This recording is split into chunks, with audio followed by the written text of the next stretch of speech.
Καλησπέρα.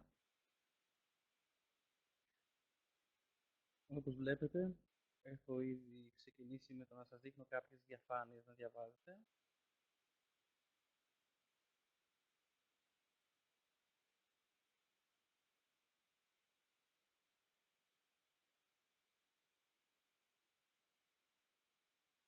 Σκέφτομαι να μην επαναλαμβάνω αυτά που γράφουν οι διαφάνειες, μιας και είναι γραμμένα.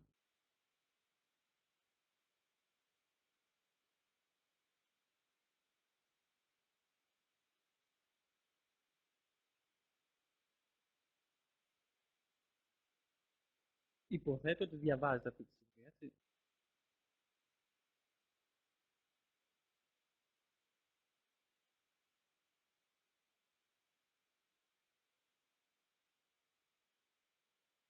Όχι ακόμα.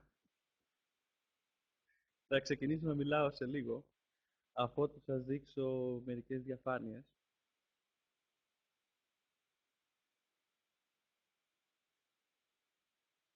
Λίγο πιο δυνατά.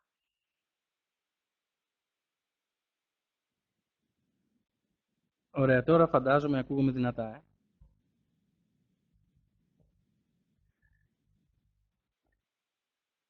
Στεφανή, σε αυτή τη φάση δεν είναι για να ακούς κάτι, από ό,τι φαίνεται. Τουλάχιστον βλέπεις αυτά που γράφουν οι διαφάνειες.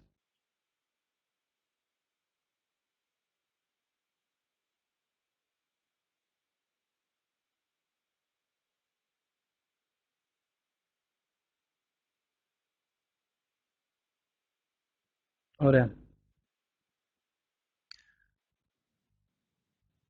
Α, έχει και λίγα λόγια για μένα. Είναι σαν να κάνω, παρατηρώ, μια οικονομία χρόνου. Γιατί την προηγούμενη φορά που κάναμε για πρώτη φορά ένα webinar, ε, ξέφυγα από το χρόνο και αντί για μία ώρα πήρε μία μισή ώρα. Οπότε πολλές φορές επειδή όταν ξεκινάω να μιλάω παρασύρωμαι και προσθέτω κι άλλα, σκέφτηκα αυτή τη φορά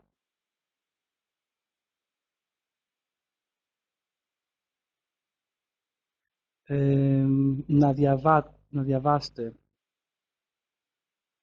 κάποια από αυτά τα πράγματα και να μην τα επαναλαμβάνω και προσθέτω κι άλλα. Υποθέτω, Καλλιόπη, ότι το σχόλιο σου δες στις ρυθμίσεις, στα settings, απευθύνεται στη Στεφανή. Σωστά υποθέτω, Ωραία. Στεφανή, δεν ξέρω. Λογικά το volume χρειάζεται να δεις.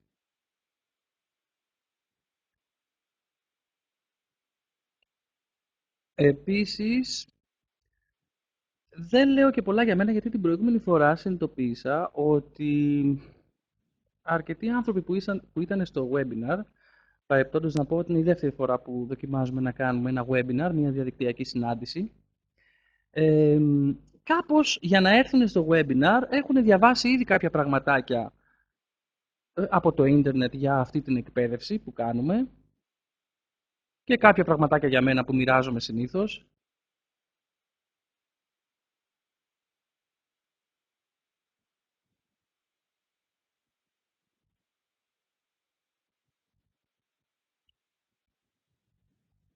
Α, ωραία. Εδώ πέρα μπορείτε να δείτε, να ρίξετε μια ματιά σε σχόλια που έλαβα πρόσφατα από ανθρώπους που έχουν συμμετάσχει σε αυτή την εκπαίδευση.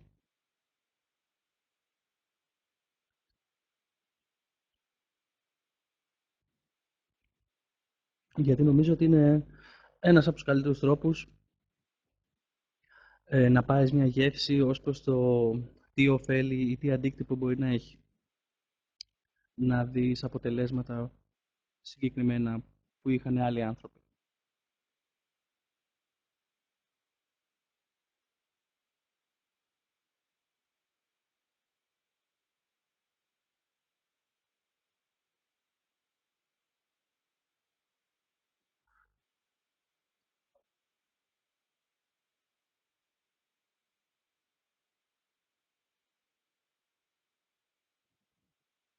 Ας δούμε τι μας λέει και η φίλη Έρη.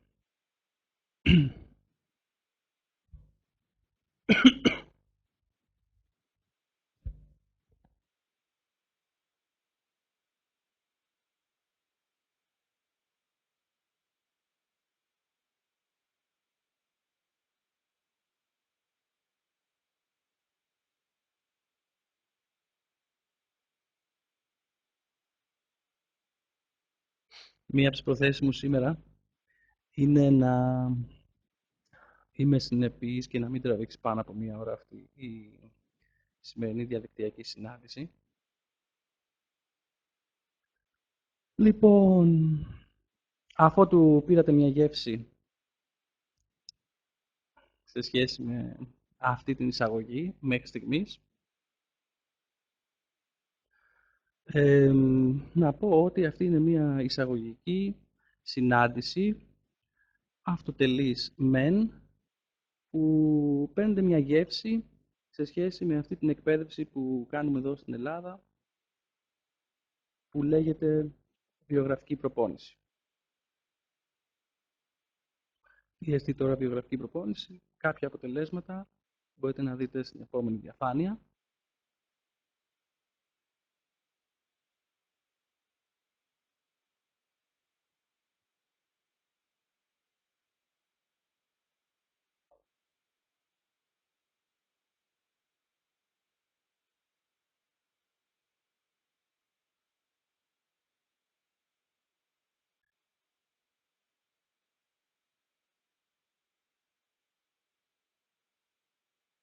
Και σε λίγο που θα αρχίσω έτσι να εξηγώ περαιτέρω κάποια από αυτά που βλέπουμε τώρα εισαγωγικά, θα γίνουν λίγο πιο συγκεκριμένα αυτά που αναφέρονται.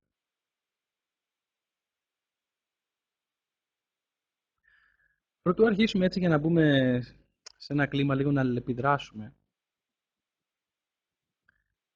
λέω να σας ρωτήσω τα εξής, που αναφέρονται σε αυτή τη διαφάνεια. Έχετε νιώσει κάπως έτσι ποτέ? Να προσπαθείτε να διαχειριστείτε το άγχος, να μπλέκετε σε φαύλους κύκλους ανοησίας, θα μπορούσα να το πω. Το δεν μπορώ να βρω νόημα σε αυτά που κάνω.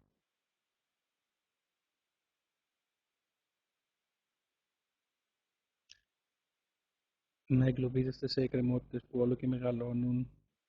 Ωραία.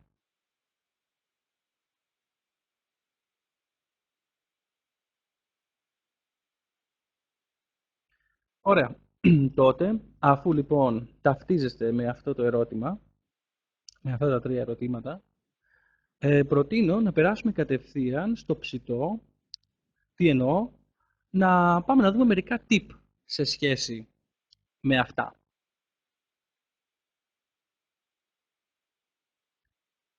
Πάμε λοιπόν στο πρώτο tip, το οποίο θα συζητήσουμε σε αυτή την σημερινή συνάντηση. Θα δούμε 2-3 πραγματάκια που καλύπτουν όλα αυτά που αναφέρθηκα. Το περιβόητο γνώθις αυτών. Το έχετε ακουστά. Okay, παρόλο που έχει καταντήσει να είναι και λίγο κλισέ, θα δούμε πώς το εξετάζουμε με αυτή την τεχνογνωσία.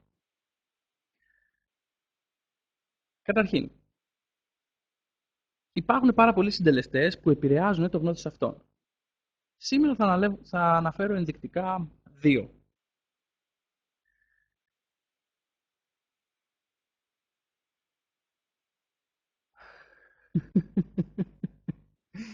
Γελάω με το σχόλιο. Δεν μπορώ να συγκεντρωθώ με τη μουσική.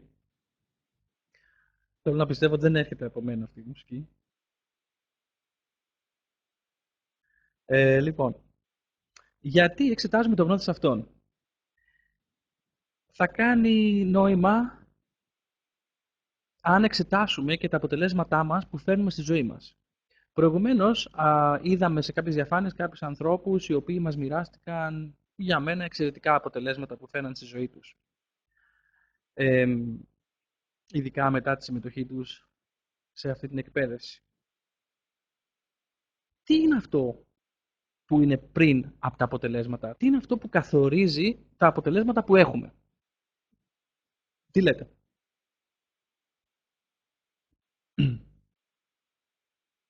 Για λόγους διαχείρισης χρόνου, το πάω λίγο πιο γρήγορα. Νομίζω να συμφωνήσετε μαζί μου ότι πριν από κάθε αποτέλεσμα προηγείται μία δράση. Ωραία.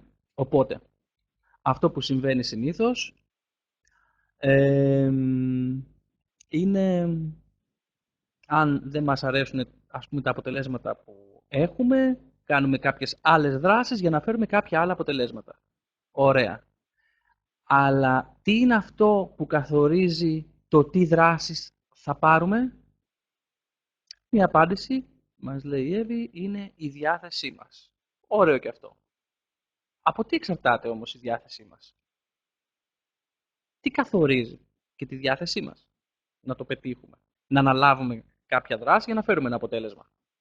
Θα φέρω ένα παράδειγμα, γίνω συγκεκριμένος.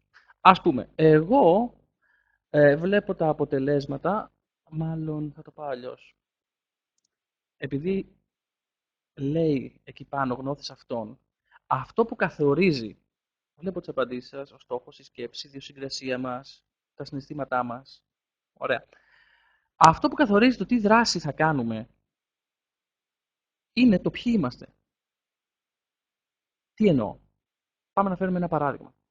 Ας πούμε, αν υποθέσουμε ότι εγώ βλέπω τα αποτελέσματα ενός ανθρώπου που μου αρέσουν αυτά τα αποτελέσματα που φέρνει και θέλω να φέρω και εγώ τα ίδια αποτελέσματα. Τι χρειάζεται να κάνω? Θα κάνω τις δράσεις που κάνει αυτός προκειμένου να φέρω αυτό το αποτέλεσμα. Έτσι, απλό. Έλαντε όμως που αυτού του βγαίνουν φυσικά κάποιες δράσεις, ενώ εμένα δεν μου βγαίνουν φυσικά. Δηλαδή, αν το κάνω λίγο πιο συγκεκριμένο το παράδειγμα, ας υποθέσουμε ότι εγώ είμαι τσιγκούνης και βλέπω τα αποτελέσματα του άλλου ανθρώπου, ο οποίος αυτός ο άλλος άνθρωπος είναι γενναιόδωρος. Προσπαθώ λοιπόν τώρα να κάνω αυτό που κάνει αυτός. Ενώ είμαι τσιγκούνης, προσπαθώ να κάνω αυτό που κάνει αυτός, να κάνω π.χ. τον γενναιόδωρο. Τι θα συμβεί? Μετά από λίγο διάστημα, πρώτον δεν θα μου βγαίνει φυσικά να κάνω αυτό που κάνει αυτός.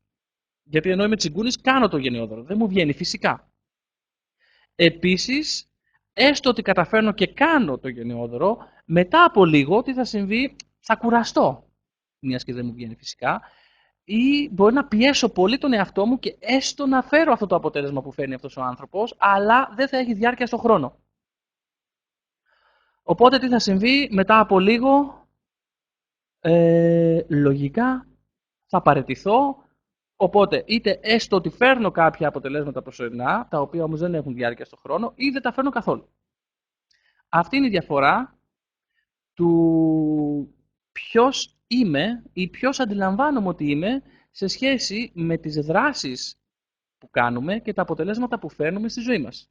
Γι' αυτό δίνουμε έμφαση στο γνώθις αυτών σε αυτή την εκπαίδευση και πώς επηρεάζεται το ποιοι είμαστε, γιατί καθορίζει τις δράσεις μας και άρα τα αποτελέσματά μας στη ζωή. Βέβαια, το ποιοι είμαστε δεν είναι κάτι, πώς να το πω, συμπαγές, που δεν διαμορφώνεται, που δεν αλλάζει. Είναι κάτι εύπλαστο. Άσχετα και αν πολλές φορές βολευόμαστε να αντιλαμβανόμαστε ότι δεν είναι κάτι εύπλαστο και ότι εγώ έτσι είμαι. Θα το δούμε. Από τι λοιπόν επηρεάζεται το ποιοι είμαστε και πώς μπορούμε να το διαμορφώσουμε. Λοιπόν, καταρχήν, νομίζω ότι θα συμφωνήσετε μαζί μου ότι ό,τι αποτελέσματα και αν θέλουμε για τον εαυτό μας και τη ζωή μας, αυτό περιλαμβάνει και άλλους ανθρώπους. Οπότε, τι υπάρχει ανάμεσα σε εμάς και τους άλλους ανθρώπους? Θα το πάρει το ποτάμι, η επικοινωνία. Το ερώτημά μου τώρα είναι, από πού ξεκινάει η επικοινωνία? Από εμάς. Δηλαδή, ό,τι αποτελέσματα θέλουμε για τον εαυτό μας και τη ζωή μας, καθορίζεται από την επικοινωνία που δημιουργούμε. Συμφωνείτε? Το ερώτημά μου τώρα είναι, από τι καθορίζεται η επικοινωνία που δημιουργούμε? Θα σας πω, ο πρώτος τρόπος που θα εξετάσουμε σήμερα, που επηρεάζει το ποιοι είμαστε, είναι η επικοινωνία που έχουμε με τον ίδιο μας τον εαυτό πρωτίστως. Δηλαδή, καταρχήν νομίζω θα συμφωνήσετε μαζί μου ότι η επικοινωνία δεν είναι το δυνατό σημείο στα ανθρώπινα όντα. Μάλλον, για να κατανοήσετε τι θέλω να πω, να φέρω παραδείγματα. Ας πούμε, θα δείτε ότι κάποιοι άνθρωποι πολλές φορές δεν μιλάνε γιατί θέλουν να αποφύγουν μια αντιπαράθεση. Κάποιοι άνθρωποι πολλές φορές δεν μιλάνε για να αποφύγουν, ας πούμε, να πληγώσουν τα συναισθήματα του άλλου. Κάποιοι άνθρωποι πολλές φορές δεν μιλάνε για να μην φανούν κάπως, να μην φανούν βλάκας, ας πούμε. Σαν να υπάρχει ένα σχεδιασμό, φτιάχνουμε μια εικόνα για τον εαυτό μα και μετά, σαν να προσπαθούμε με νύχια και με δόντια να διατηρήσουμε αυτή την εικόνα που έχουμε φτιάξει για τον εαυτό μα. Δηλαδή, είναι αυτό το χαρακτηριστικό που σε ρωτάει, ξέρω εγώ, ο άνθρωπό σου ή ένα άνθρωπο γνωστό σου που βλέπει, φίλου κτλ. Τι κάνει, πώ είσαι και λε, εσύ καλά, μια χαρά. Τέλεια. Ενώ μπορεί να μην έχει, ξέρω εγώ, να φας. Ή στι σχέσει έχει πλάκα αυτό, όπου σε ρωτάει, ξέρω εγώ, η αγαπημένη σου ή ο αγαπημένο σου, τι σκέφτεσαι και λε τίποτα. Τώρα, πώ γίνεται να μην σκέφτεσαι τίποτα, ξέρω εγώ. Άλλοι άνθρωποι κάνουν διαλογισμό χρόνια για να φτάσουν στο σημείο να μην σκέφτονται τίποτα. Αυτό που υποστηρίζουμε λοιπόν σε αυτή την εκπαίδευση είναι ότι δεν είναι ότι οι άνθρωποι δεν μιλάνε μόνο. Βασικά δεν ακούνε. Δηλαδή, ας πούμε, υποθέτω σας έχει τύχει να εκφράζετε με τον καλύτερο δυνατό τρόπο τα συναισθήματά σας, τις ιδέες σας, ας πούμε, και να βλέπετε το βλέμμα του άλλου μετά από λίγο, το βλέμμα της αγελάδας που λέμε. Θολό, να μην έχει περάσει τίποτα. Τι κάνεις τότε για να ακούσει ο άλλος? Εγώ, ας πούμε, κάτι που συχνά κάνω είναι να φωνάζω μπας και ακούσει ο άλλος. Τα πρώτα νέα λοιπόν που μπορείτε να πάρετε από αυτή τη συνάντηση τη σημερινή είναι ότι δεν χρειάζεται να φωνάζετε για να ακούσουν οι άλλοι. Αν θέλετε, μπορείτε να φωνάζετε για να εκτονωθείτε εσείς. Μια χαρά. Αλλά δεν χρειάζεται να φωνάζετε για να ακούσουν οι άλλοι. Γιατί? Γιατί οι άνθρωποι δεν ακούνε. Δηλαδή, όταν λέω οι άνθρωποι δεν ακούνε, εσείς, ας πούμε, αυτή τη στιγμή, για παράδειγμα, δεν ακούτε αυτό που λέω. Δεν αναφέρομαι στα τεχνικά προβλήματα που μπορεί να έχει κάποιο και να ακούει και μουσική παράλληλα, όπως βλέπω στα σχόλια. Εσείς που ακούτε καθαρά, υποτίθεται, δεν ακούτε αυτό που λέω. Τι εννοώ?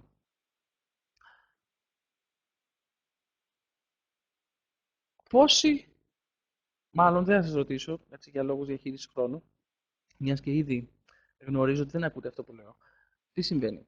Δεν ακούτε αυτό που λέω. Ακούτε αυτό που εσείς λέτε για αυτό που εγώ λέω. Το οποίο όμως δεν είναι αυτό που εγώ λέω. Ποιον ακούμε λοιπόν? Τον εαυτό μας. Έχουμε λοιπόν μια φωνούλα μέσα στο κεφάλι μας, η οποία διαρκώς αξιολογεί, κρίνει, έχει γνώμες επί παντός επιστητού. Είναι αυτή η φωνούλα, η οποία ξέρεις, οδηγάς, περνάς δρόμους, έχει φτάσει μετά από μια ώρα στον προορισμό σου και δεν κατάλαβες για πότε έφτασες, γιατί ήσουν απασχολημένος να μιλάς με αυτή τη φωνούλα και πέρασε η ώρα έτσι πολύ γρήγορα. Αυτή η φωνούλα, ας πούμε, μάλλον για να τη διακρίνετε, είναι αυτή η φωνούλα που την ώρα που ξυπνά, την ώρα που πάτε να πέσετε για ύπνο, στο κρεβάτι, εκεί στο μαξιλάρι, αρχίζει και αφυπνίζεται ιδιαίτερα. Και αρχίζει και σου λέει τώρα γιατί είπες αυτό το πράγμα σήμερα το μεσημέρι. Δεν έπρεπε να το πει, μπορεί να φάνηκε βλάκα. Ή α πούμε αυτή η φωνούλα επίση αφυπνίζεται σε κοινωνικέ περιστάσει. Όταν είμαστε ανάμεσα σε άλλου ανθρώπου, αρχίζει και λέει: Ξέρω εγώ, πώ είμαι, πώ είναι το μαλλί μου, πώ φέρομαι. Κάτσε, κάτσε να το δείξω την κοιλιά μου, πώ κοιτάει εμένα αυτή. Λοιπόν, τώρα και εσείς εδώ μέσα, στο διαδίκτυο, εδώ μέσα, σε αυτή την πλατφόρμα, σίγουρα έχετε κάποιες, ας πούμε, κρίσεις, γνώμες, αξιολογήσεις σε σχέση με αυτό που διαβάζετε, σε σχέση με αυτό που βλέπετε, σε σχέση με αυτό που ακούτε.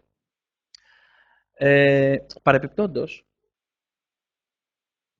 αν ακόμα αναρωτιέστε και λέτε ποια είναι αυτή η φωνούλα, δεν καταλαβαίνω τι εννοεί, αυτή είναι η φωνή στην οποία αναφέρομαι. Για ποιο λόγο θίγω αυτή τη φωνούλα που έχουμε μέσα στο κεφάλι μας? Διότι αυτή η φωνή είναι κυρίως αποδυναμωτική στατιστικά. Δηλαδή, δεν γνωρίζω συχνά ανθρώπους που η φωνή τους να τους λέει «Είσαι τέλειος, είσαι δώρο για την ανθρωπότητα, οι άνθρωποι είναι τόσο τυχεροί που σε έχουν». Κάποιους που έχουν γνωρίσει που τους λέει αυτό το πράγμα συνέχεια η φωνή τους, τους έχουν δέσει. Αυτή η φωνή λοιπόν στην οποία αναφέρομαι, πολλές φορές αυτό που λέει συχνά σε κάποιους π.χ. μπορεί να λέει «Δεν είσαι αρκετά καλός». Σε κάποιους λέει ότι είναι μη αγαπητή. Σε κάποιους λέει ότι είναι κακή. Σε κάποιους λέει συχνά ότι είναι άσχημη. Σε κάποιους λέει συχνά ότι είναι χαζή.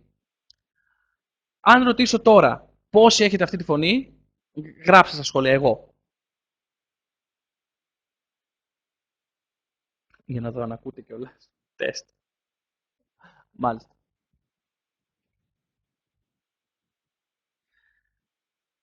Ωραία. Ευχαριστώ πολύ. Βλέπω λοιπόν κάποια σχόλια.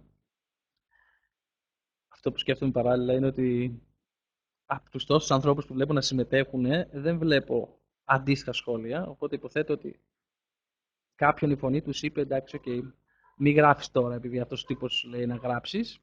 Οκ, κατανοητό. Λοιπόν, τι γίνεται με αυτή τη φωνούλα. Αυτή η φωνούλα λοιπόν επηρεάζει τον τρόπο που νιώθουμε. Δηλαδή, ο τρόπος που σκεφτόμαστε επηρεάζει τον τρόπο που νιώθουμε. Δεν λέω κάτι καινούριο, κατανοητό. Άρα, αν επηρεάζει τον τρόπο που νιώθουμε, επηρεάζει και τι άλλο. Τη δράση μας. Το τι δράση θα κάνουμε. Γιατί τα συναισθήματα είναι, πώς να το πω, καύσιμα. Πολύ ωραία, ας πούμε, το λένε, εμπεριέχεται μέσα στη λέξη emotion, η λέξη emotion και στη συγκίνηση η λέξη κίνηση. Πολύ ενδεικτικό. Άρα λοιπόν, αυτή η φωνούλα που έχουμε στο κεφάλι μας επηρεάζει τον τρόπο που νιώθουμε, άρα επηρεάζει τον τρόπο που δρούμε, άρα επηρεάζει τα αποτελέσματα που έχουμε στη ζωή μας. Και μέχρι στιγμής, από κάποιες έρευνες λοιπόν που έχουν κάνει οι νευροεπιστήμονες, έχει βρεθεί ότι έχουμε περίπου γύρω στις 50.000 σκέψεις την ημέρα. Δεν έχουμε συνείδηση όλων αυτών. Από αυτές τις 50.000 σκέψεις την ημέρα που έχουμε την ημέρα, περίπου, το 80% είναι περιοριστικές με κάποιο τρόπο. Δηλαδή, παρεμπιπτόντως, επειδή είναι τόσες πολλές, 50.000 την ημέρα, δεν προλαβαίνουμε να έχουμε επίγνωση όλων αυτών. Είναι αυτό το χαρακτηριστικό το οποίο ξέρεις, μερικές φορές που κάθεσαι να γράψεις και τρέχει τόσο γρήγορα η σκέψη σου που το μυαλό σου, που δεν προλαβαίνεις να γράψεις αυτό που σκέφτεσαι, γιατί τρέχει πολύ γρήγορα. Παρόλο λοιπόν που δεν προλαβαίνουμε να έχουμε επίγνωση όλων αυτών των σκέψεων, εξακολουθούν να μας επηρεάζουν. Έχουμε λοιπόν επίγνωση του 5% από αυτές τις 50.000. Δηλαδή, 2.500 σκέψεις την ημέρα είναι αυτές οι οποίες συνειδητά κάνουμε. Και εκ των οποίων από αυτές τις 2.500 σκέψεις που έχουμε την ημέρα, το 80% είναι περιοριστικές. Δηλαδή, οι 2.000 είναι περιοριστικές με κάποιο τρόπο. Τι σημαίνει τώρα αυτό? Να το φέρω παράδειγμα. Λέω, ας πούμε, λέω στον εαυτό μου, Διονύση, θα γράψω ένα βιβλίο. Με το που λέω θα γράψω ένα βιβλίο, εμφανίζονται κάποιες σκέψεις του τύπου. Ποιος εσύ που θα γράψει βιβλίο? Γιατί να γράψει βιβλίο? Δεν μπορεί να γράψει βιβλίο. Ξέρεις τι να γράψεις? Άσε με, πώς θα φανεί? Όλοι γράφουν βιβλίο. Είναι μια αναλογία 4-1. Κάτι που θέλουμε να κάνουμε και αμέσως εμφανίζονται 4 περιοριστικές, πώς να το πω, αρνητικές, προστατευτικές, όπως θες πες το. Αλλά το θέμα είναι ότι είναι μια αναλογία, σκέφτεσαι να κάνεις κάτι, εμφανίζονται 4 λόγοι του γιατί να μην το κάνεις.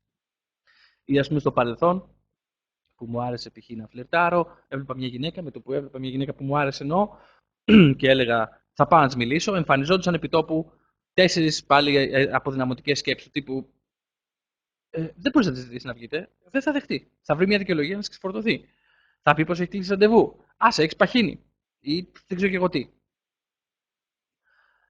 Έτσι λοιπόν, 95% της σκέψης μας συμβαίνει στον αυτόματο πιλότο, δεν προλαβαίνουμε δηλαδή να έχουμε επίγνωση όλων αυτών. Έχουμε επίγνωση λοιπόν του 5%, εκ των οποίων το 80% από τις σκέψεις μας είναι περιοριστικές με κάποιο τρόπο. Για κάθε θετική σκέψη που έχουμε 4 αρνητικές περίπου, έτσι, ανάλογα, χοντρικά. Πώς μπορούμε να βγούμε από αυτό? Καμία ιδέα?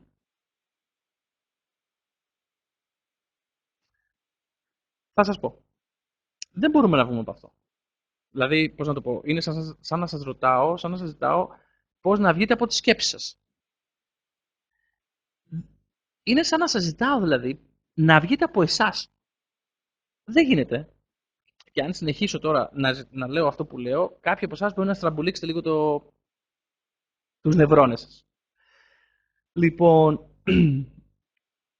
οπότε, δεν μπορούμε να βγούμε έξω από αυτές. Μάλλον δεν μπορούμε να βγάλουμε τις σκέψεις μας από το κεφάλι μας. Μπορούμε εμείς να βγούμε έξω από αυτές. Όχι, τώρα τι είναι αυτό? Τώρα μπερδευτήκαμε. Ναι, θα κάνει νόημα τώρα. Θα το κάνω πιο απλό. Ακούστε. Όλοι μας έχουμε μία φωνούλα μέσα στο κεφάλι μας, έτσι. Όπως όλοι μας έχουμε μία μύτη πάνω στο κεφάλι μας. Το ερώτημα είναι, αν όλοι έχουμε μία φωνή μέσα στο κεφάλι μας, όπως όλοι έχουμε μία μύτη πάνω στο κεφάλι μας, τότε ποιοι είμαστε? Θα λέγατε ποτέ ότι είστε η μύτη σας? Όχι, δεν είστε η μύτη σας, έχετε μία μύτη, δεν είστε η μύτη σας. Έτσι αντίστοιχα, φανταστείτε ότι μπορεί να μην είστε οι σκέψεις σας, απλά να έχετε σκέψεις. Και για την ακρίβεια, κάπως έτσι είναι. Δεν είμαστε οι σκέψεις μας. Έχουμε σκέψεις μας. Γιατί το λέω αυτό? Αν ήμασταν οι σκέψεις μας, τότε ας πούμε πώς και δεν σκοτώνουμε κάποιον, παρόλο που το έχουμε σκεφτεί. Δηλαδή, σίγουρα θα σας έχει τύχει, ας πούμε, να σκέφτεστε θα τον πνίξω ή θα την πνίξω. Σε μια σχέση, φαντάζομαι. Κι όμως δεν το κάνατε. Αν ήσασταν οι σκέψεις σας, τότε θα το κάνατε. Αλλά επειδή δεν είστε οι σκέψεις σας και άρα έχετε έναν έλεγχο, τις έχετε τις σκέψεις, δεν είστε οι σκέψεις σας, δεν δράσατε βάσει αυτή της σκέψης. Οπότε λοιπόν, δεν είμαστε οι σκέψεις μας, έχουμε σκέψεις. Και αυτό είναι το πρώτο tip που χρειάζεται να έχετε επίγνωση. Και για να κάνει περισσότερο νόημα αυτό που λέω, ένας τρόπος να διακρίνετε δηλαδή αυτό που λέω τώρα, θα πάμε να διακρίνετε δηλαδή, τη φωνή σας από το πώς είναι τα πράγματα, θα αναφερθεί στο επόμενο tip. Το οποίο, μέχρι τότε όμως, θέλω να σας ρωτήσω, φανταστείτε πώς θα ήταν αν δεν ήσασταν αυτή η φωνή, δεν ήσασταν η σκέψη σας και απλά είχατε τη σκέψη σας. Δηλαδή, να μην χρειάζεται να ακούτε τη σκέψη σας σαν τη μία και μοναδική αλήθεια όταν θέλετε να κάνετε κάτι. Όπως εγώ, ας πούμε, παραδείγματος χάρη στο παράδειγμα με το φλερτ που έφερα, παρόλο που μου έλεγε στο παρελθόν μην πας, πήγαινα. Επειδή ήξερα ότι αυτό που μου έλεγε δεν είναι η αλήθεια. Όλα αυτά που μου έλεγε δεν είναι η αλήθεια. Απλά με παραπροστάτευε με όλα αυτά που μου έλεγε, μην τυχόν και φάω χιλόπιτα τότε, μην τυχόν και πληγωθώ, στεναχωρηθώ. Όπως με προστάτευε όταν ήμουνα μικρούλης. Έλαντε όμως που τώρα πλέον είμαι ενήλικος. Δεν θα πάθω κάτι αν μου πούνε ένα όχι. Σαν μωρό όμως, σαν παιδάκι, ένα όχι γινόταν δραματικό, θυμάμαι. Άλλωστε το βλέπω στην κόρη μου τώρα, πώς κάνει μερικές φορές ένα όχι. Θέλει, ας πούμε, να συνεχίσει να τρώει chips. Και εγώ της λέω όχι και της τα παίρνω. Και παθαίνει δράμα. Αρχίζει και κλαίει, γκρινιάζει κτλ. Τι σημαίνει το ότι της λέω όχι? Ότι είμαι κακός? Που κλαίει η κόρη μου επειδή της είπα όχι? Όχι. Δεν σημαίνει αυτό. Αν αφήνατε λοιπόν αυτή τη φωνούλα, παρεμπιπτόντως το ίδιο ζητάω να κάνετε και για σας. Δηλαδή, όπως στο παράδειγμα που σας λέω, ότι την ώρα που κλαίει η κόρη μου και νιώθω κάτι δυσάρεστο του τύπου μήπως εμφανίζεται η φωνή που μου λέει μωρέ, μήπως είμαι κακός που του στερώ του παιδιού την απόλαυση. Δεν την ακούω αυτή τη φωνή σαν αλήθεια. Γιατί ξέρω ότι είναι ωφέλιμο να του στερήσω αυτού του τύπου την ανθυγιεινή απόλαυση εκείνη την ώρα. Το ίδιο πράγμα ζητάω να κάνετε και στην ίδια σας τη φωνή. Προτείνω δηλαδή να το κάνετε.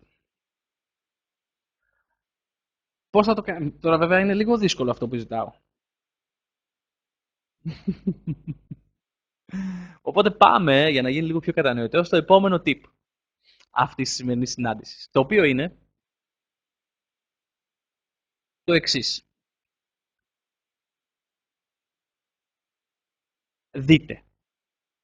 Το βλέπετε? Μάλλον είναι με μικρά γράμματα για να τεστάρει κατά πόσο βλέπετε αυτή τη στιγμή.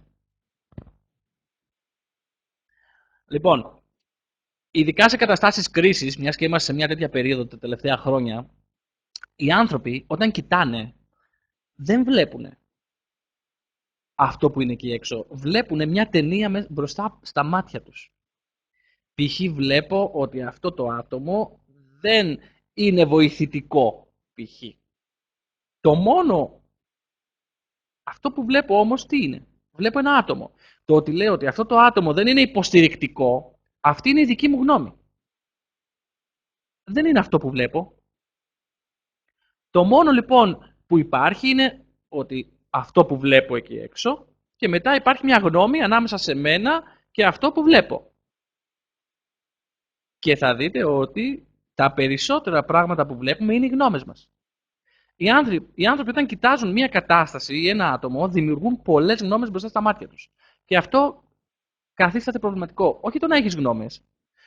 Απλά υπάρχει διαφορά ανάμεσα στις γνώμες και στα γεγονότα.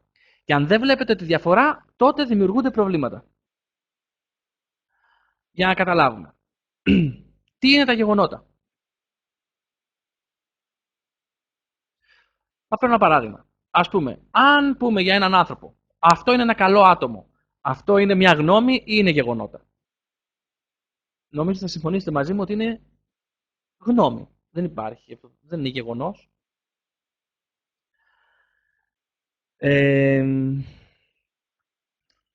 Τι είναι γεγονότα. Πολύ ωραία, ευχαριστώ. Λοιπόν, το πρώτο tip είναι ότι δεν είμαστε η φωνή μας, έχουμε μια φωνή. Το δεύτερο είναι βλέπετε, κοιτάτε γεγονότα. Τι είναι όμως γεγονότα. Ας πούμε, αυτή η κούπα εδώ, με καφέ, είναι ένα γεγονός. Γιατί είναι γεγονός? Γιατί το βλέπεις, το αγγίζεις, το μυρίζεις, το γεύεσαι. Γεγονός λοιπόν είναι κάτι που οι άνθρωποι μπορούν να παρατηρήσουν. Αν πω τώρα, Ιου, τι απέσιος καφές είναι αυτός, θα δείτε ότι πολλοί άνθρωποι δεν θα θελήσουν να δοκιμάσουν αυτό τον καφέ. Λίγοι, ας πούμε, μπορεί να τον δοκιμάσουν. Αλλά αν πω ρε εσύ, αυτός είναι ο καλύτερος καφές που έχω δοκιμάσει ποτέ. Δεν υπάρχει καλύτερος καφές. Αλήθεια λέω. Είναι ο καλύτερος καφές του κόσμου. Κάποιοι από εσάς, αν πω αυτό, θα πείτε μέσα σας μια γνώμη του τύπου ναι καλά. Δεν έχει ενδιαφέρον. Ποιο είναι το ενδιαφέρον? Όταν λες μια αρνητική γνώμη, η πλειοψηφία των ανθρώπων την πιστεύουν σαν να είναι γεγονός. Και όταν κάποιος δίνει μια θετική γνώμη, η πλειοψηφία των ανθρώπων προσπαθούν να τη φιλτράρουν με γεγονότα για να δουν αν είναι αλήθεια. Βλέπετε ποιο είναι το ενδιαφέρον σε αυτή την αναλογία. Ας πούμε άλλο παράδειγμα. Μου λέει κάποιος, Διονύση, ξέρω εγώ, έχω μια φανταστική ιδέα που θα κάνει πάταγο. Εμφανίζεται μέσα μου μια σκέψη επιτόπου. Ναι, καλά. Για δείξε μου. Μου λέει κάποιος, Διονύση, έχω ένα project καταπληκτικό. Εμφανίζεται μια πρώτη γνώμη που εμφανίζεται, μπορεί να είναι του τύπου ναι, καλά τώρα. Για δείξε μου. Ή μάλλον να φέρω πιο απλά παραδείγματα. Ας πούμε, στο σπίτι σας, ξέρω εγώ. Έρχεται, ξέρω εγώ, η γυναίκα μου με ένα νέο ντύσιμο. Μια νέα μπλούζα. Ένα νέο φόρεμα κτλ. Και ρωτάει, αγάπη μου, σου αρέσει? Λοιπόν, αν πω έτσι και έτσι, πηγαίνει και αλλάζει τα ρούχα. Μετά, μπορεί να είναι από λίγο, μετά από μια επόμενη μέρα, μετά από ένα διάστημα, έρχεται με ένα άλλο ντύσιμο. Με ρωτάει πώς φαίνεται και λέω καταπληκτικό. Πολύ ωραίο, φοβερό. Αν πω κάτι τέτοιο, συνήθως αυτό που μου απαντάει είναι αλήθεια, σίγουρα. Μήπως έχει κάτι εδώ, μήπως κάτι εδώ πέρα είναι πιο κοντό, μήπως. Οπότε, τι θέλω να πω με αυτό. Αν θέλετε να επιβιώνετε σε καταστάσεις καταρρεύσεων ή κρίσης, χρειάζεται να βλέπετε τα γεγονότα κυρίως, για να μην πω μόνο. Και κάθε αρνητική γνώμη που σας έρχεται, να την αντιμετωπίζετε όπως αντιμετωπίζετε τις κατσαρίδες. Πώς αντιμετωπίζετε τις κατσαρίδες? Με το που εμφανίζονται, τις σκοτώνετε άμεσα. Πώς σκοτώνετε τις γνώμες, τις αρνητικές? Με γεγονότα. Αν δεν το κάνετε λοιπόν, αν δεν σκοτώσετε τις κατσαρίδες στο σπίτι, τι θα γίνουν? Θα πολλαπλασιαστούν. Και πλέον δεν θα βλέπεις πολλές κατσαρίδες. Οπότε, πώς σκοτώνεις τις γνώμες? Με γεγονότα. Θα πάμε σε παράδειγμα να το κάνετε. Κοιτάζετε λοιπόν γεγονότα και όταν έρχονται αρνητικές γνώμες, φιλτράρετε τες αμέσως με γεγονότα. Πάρτε σε ένα χαρτί και ένα στυλό που σας είπα στην αρχή να έχετε πρόχειρο ένα, μάλλον στη διαφάνεια να το έλεγε, γράψτε μία αρνητική γνώμη είτε για εσάς, είτε για κάποιο project σας, είτε για την επιχείρησή σας, οτιδήποτε. Μία αρνητική γνώμη που είτε έχετε ακούσει, γράψτε. Μία αρνητική γνώμη που αφορά είτε εσάς, είτε ένα project σας, είτε τη δουλειά σας, δεν ξέρω.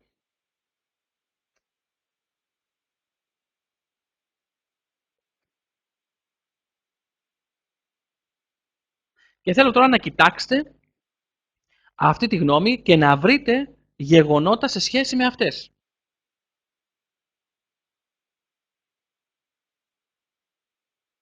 Μπορείτε να το κάνετε. Αυτή την αρνητική γνώμη. Μου λέει, ας πούμε, ξέρω εγώ, κάποιος, Διονύση, είσαι ζωντόβολο, π.χ. Σε σχέση με αυτό που κάνω, με τον τρόπο που το κάνω κτλ. Πολύ ωραία. Είναι μια γνώμη. Για να βρω λοιπόν γεγονότα τα οποία υποστηρίζουν αυτή τη γνώμη, την αρνητική. Βάζω κάτω τα γεγονότα και βλέπω ότι τα αποτελέσματα που φέρνω είναι εξαιρετικά. Να, έχω αυτό το αποτέλεσμα, αυτό το αποτέλεσμα, αυτό το αποτέλεσμα. Εγώ τα κρίνω ως εξαιρετικά. Και κάποιοι άλλοι άνθρωποι, αρκετοί άλλοι άνθρωποι, τώρα το σκέφτομαι. Άρα βλέπω ότι αυτή η γνώμη δεν είναι η αλήθεια, είναι η γνώμη κάποιου ανθρώπου.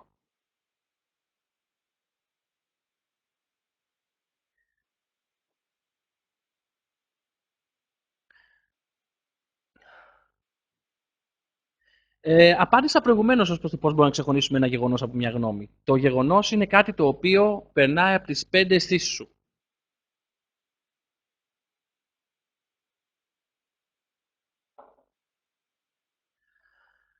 Λοιπόν, το γνώθις αυτόν, να ξέρετε ποιοι είστε και να κοιτάζετε γεγονότα αποτελεί τη βάση της επιτυχίας με ό,τι καν καταπιάνει ο καθένας. Αν δεν βρίσκεστε σε αυτό και ακούτε όλων των ειδών τις φήμες, ο κόσμος και οι άλλοι θα κατευθύνουν εσάς.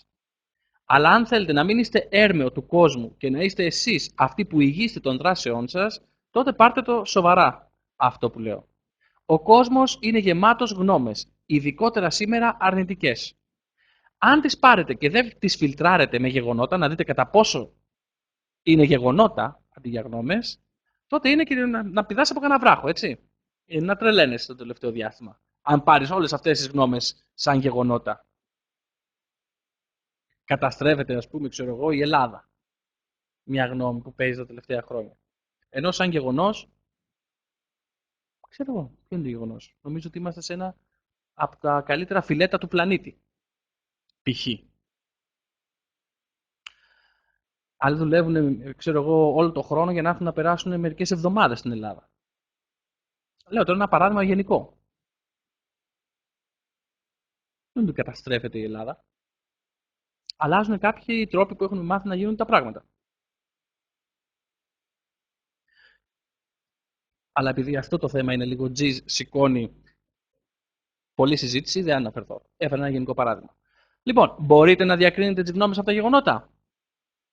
Αν το κάνετε αυτό,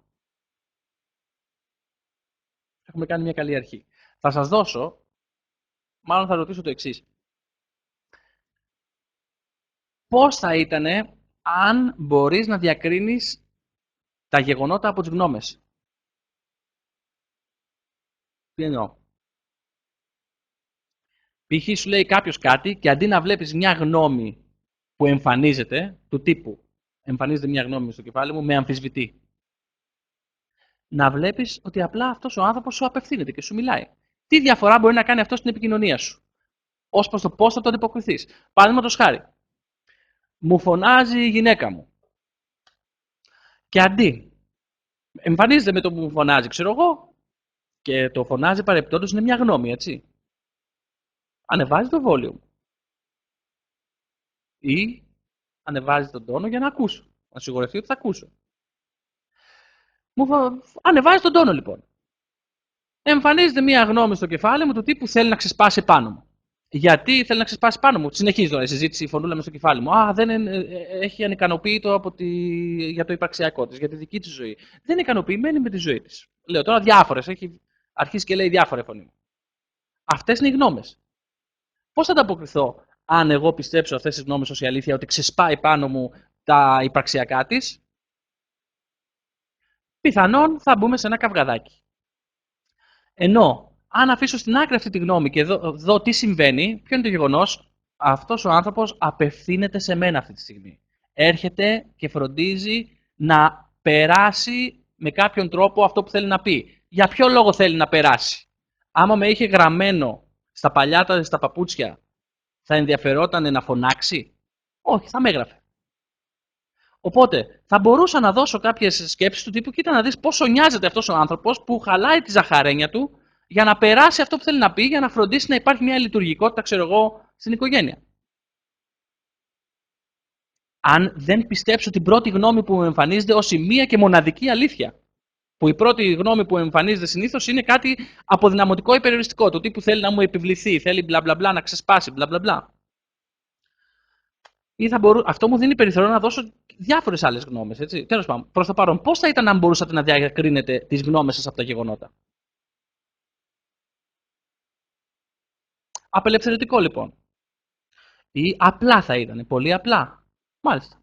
Ωραίες οι απαντήσεις σας.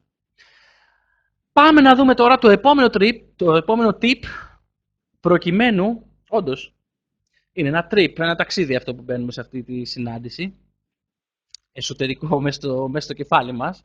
Πάμε να δούμε το επόμενο tip, το οποίο θα κάνει λίγο πιο... θα δώσει κάποιες απαντήσεις σε σχέση με αυτά που λέμε μέχρι στιγμής. Το τρίτο και το τελευταίο, παρεπιπτόντως. Λοιπόν, μεταμορφώνοντας το μέλλον. Τι λέει τώρα εδώ? Τι είναι αυτό?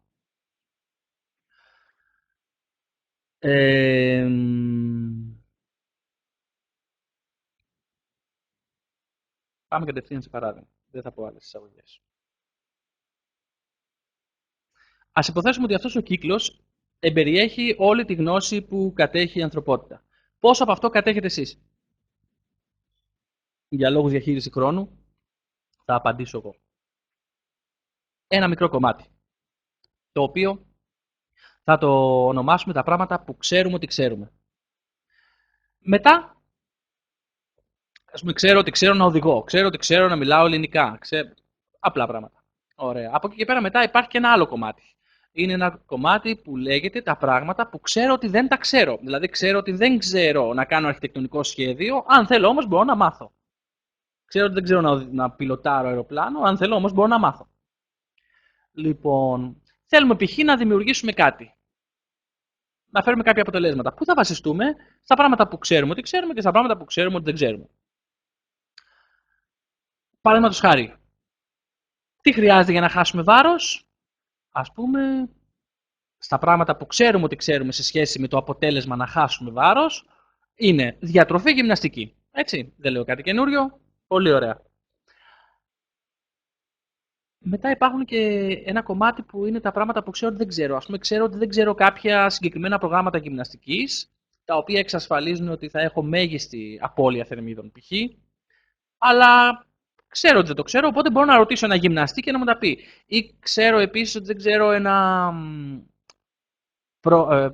πρόγραμμα διατροφής, το οποίο εξασφαλίζει ότι μπλα μπλα μπλα. Θα ρωτήσω ένα διαιτολόγο, διατροφολόγο. Έτσι. Ωραία. Η ερώτησή μου τώρα είναι η εξής. Βασιζόμαστε στη ζωή μας στα πράγματα που ξέρουμε ότι ξέρουμε και στα πράγματα που ξέρουμε ότι δεν ξέρουμε για κάποια αποτελέσματα. Κάνουν διαφορά όμως αυτά? Ας πούμε, στο αν θα χάσουμε βάρος, κάνει διαφορά το κομμάτι του τι ξέρω ότι ξέρω και το τι ξέρω ότι δεν ξέρω? Στο αν θα χάσουμε βάρος? Όχι, δεν κάνει διαφορά, το ξέρετε. Υπάρχουν στατιστικά που δείχνουν ότι οι δίαιτες δεν λειτουργούν. Αν λειτουργούσαν δεν θα υπήρχαν τόσες πολλές. Αν δεν κάνω λάθος. Παρόλο λοιπόν που δεν κάνει διαφορά το κομμάτι του τι ξέρουμε ότι ξέρουμε και το τι ξέρουμε ότι δεν ξέρουμε, βασίζουμε εκεί τη ζωή μας ως προς το να φέρουμε κάποια αποτελέσματα. Ενώ υπάρχει ένα ολόκληρο άλλο κομμάτι αυτού του κύκλου, που είναι τα πράγματα που δεν ξέρουμε ότι δεν ξέρουμε. Το οποίο, επειδή είναι πολύ μεγαλύτερο, επηρεάζει τη συμπεριφορά. Δηλαδή, ξέρουμε ότι τι χρειάζεται για να χάσουμε βάρος, αλλά δεν το κάνουμε, δεν το εφαρμόζουμε. Γιατί υπάρχει ένα μεγαλύτερο κομμάτι το οποίο αυτό είναι που επηρεάζει τη συμπεριφορά, που είναι τα πράγματα που δεν ξέρουμε ότι δεν ξέρουμε. Ή αλλιώς τυφλά σημεία.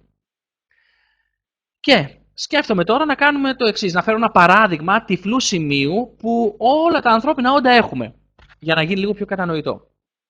Λοιπόν, πώς γινόμαστε αυτοί που είμαστε? Θα δείτε ότι οι άνθρωποι πιστεύουμε ότι γινόμαστε αυτοί που είμαστε εξαιτίας... Όταν λέω πώς γινόμαστε αυτοί που είμαστε, δεν αναφέρομαι στα παραπάνω κιλά που πιθανόν κάτι μπορεί να έχουν. Αυτά ξέρουμε πολύ καλά πώς γίνονται. Μιας και συζητάμε σε αυτή την εκπαίδευση για το γνώσεις αυτών. Ένα βασικό ερώτημα είναι πώς γινόμαστε αυτοί που είμαστε. Αν γράφατε τώρα απαντήσεις, μπορεί να γράφατε κάποιες απαντήσεις του τύπου, έχω γράψει ήδη για σας κάποιες, από την οικογένεια π.χ.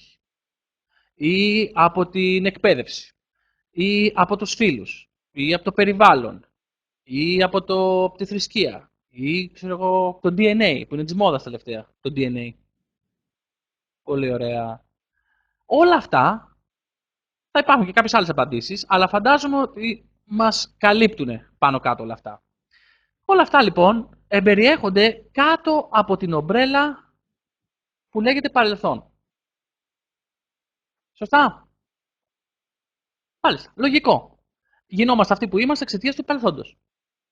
Και επειδή το παρελθόν το ξέρουμε και δεν αλλάζει, άρα μπορώ να προβλέψω πάνω κάτω και το υπόλοιπο της ζωής μου. Δηλαδή, ξέρω πώς έχω γίνει μέχρι στιγμής εξαιτίας του παρελθόντος, άρα μπορώ να προβλέψω το τι πράγματα είναι δυνατά και για μένα από εδώ και πέρα. Θα σας πω τώρα κάτι ριζοσπαστικό.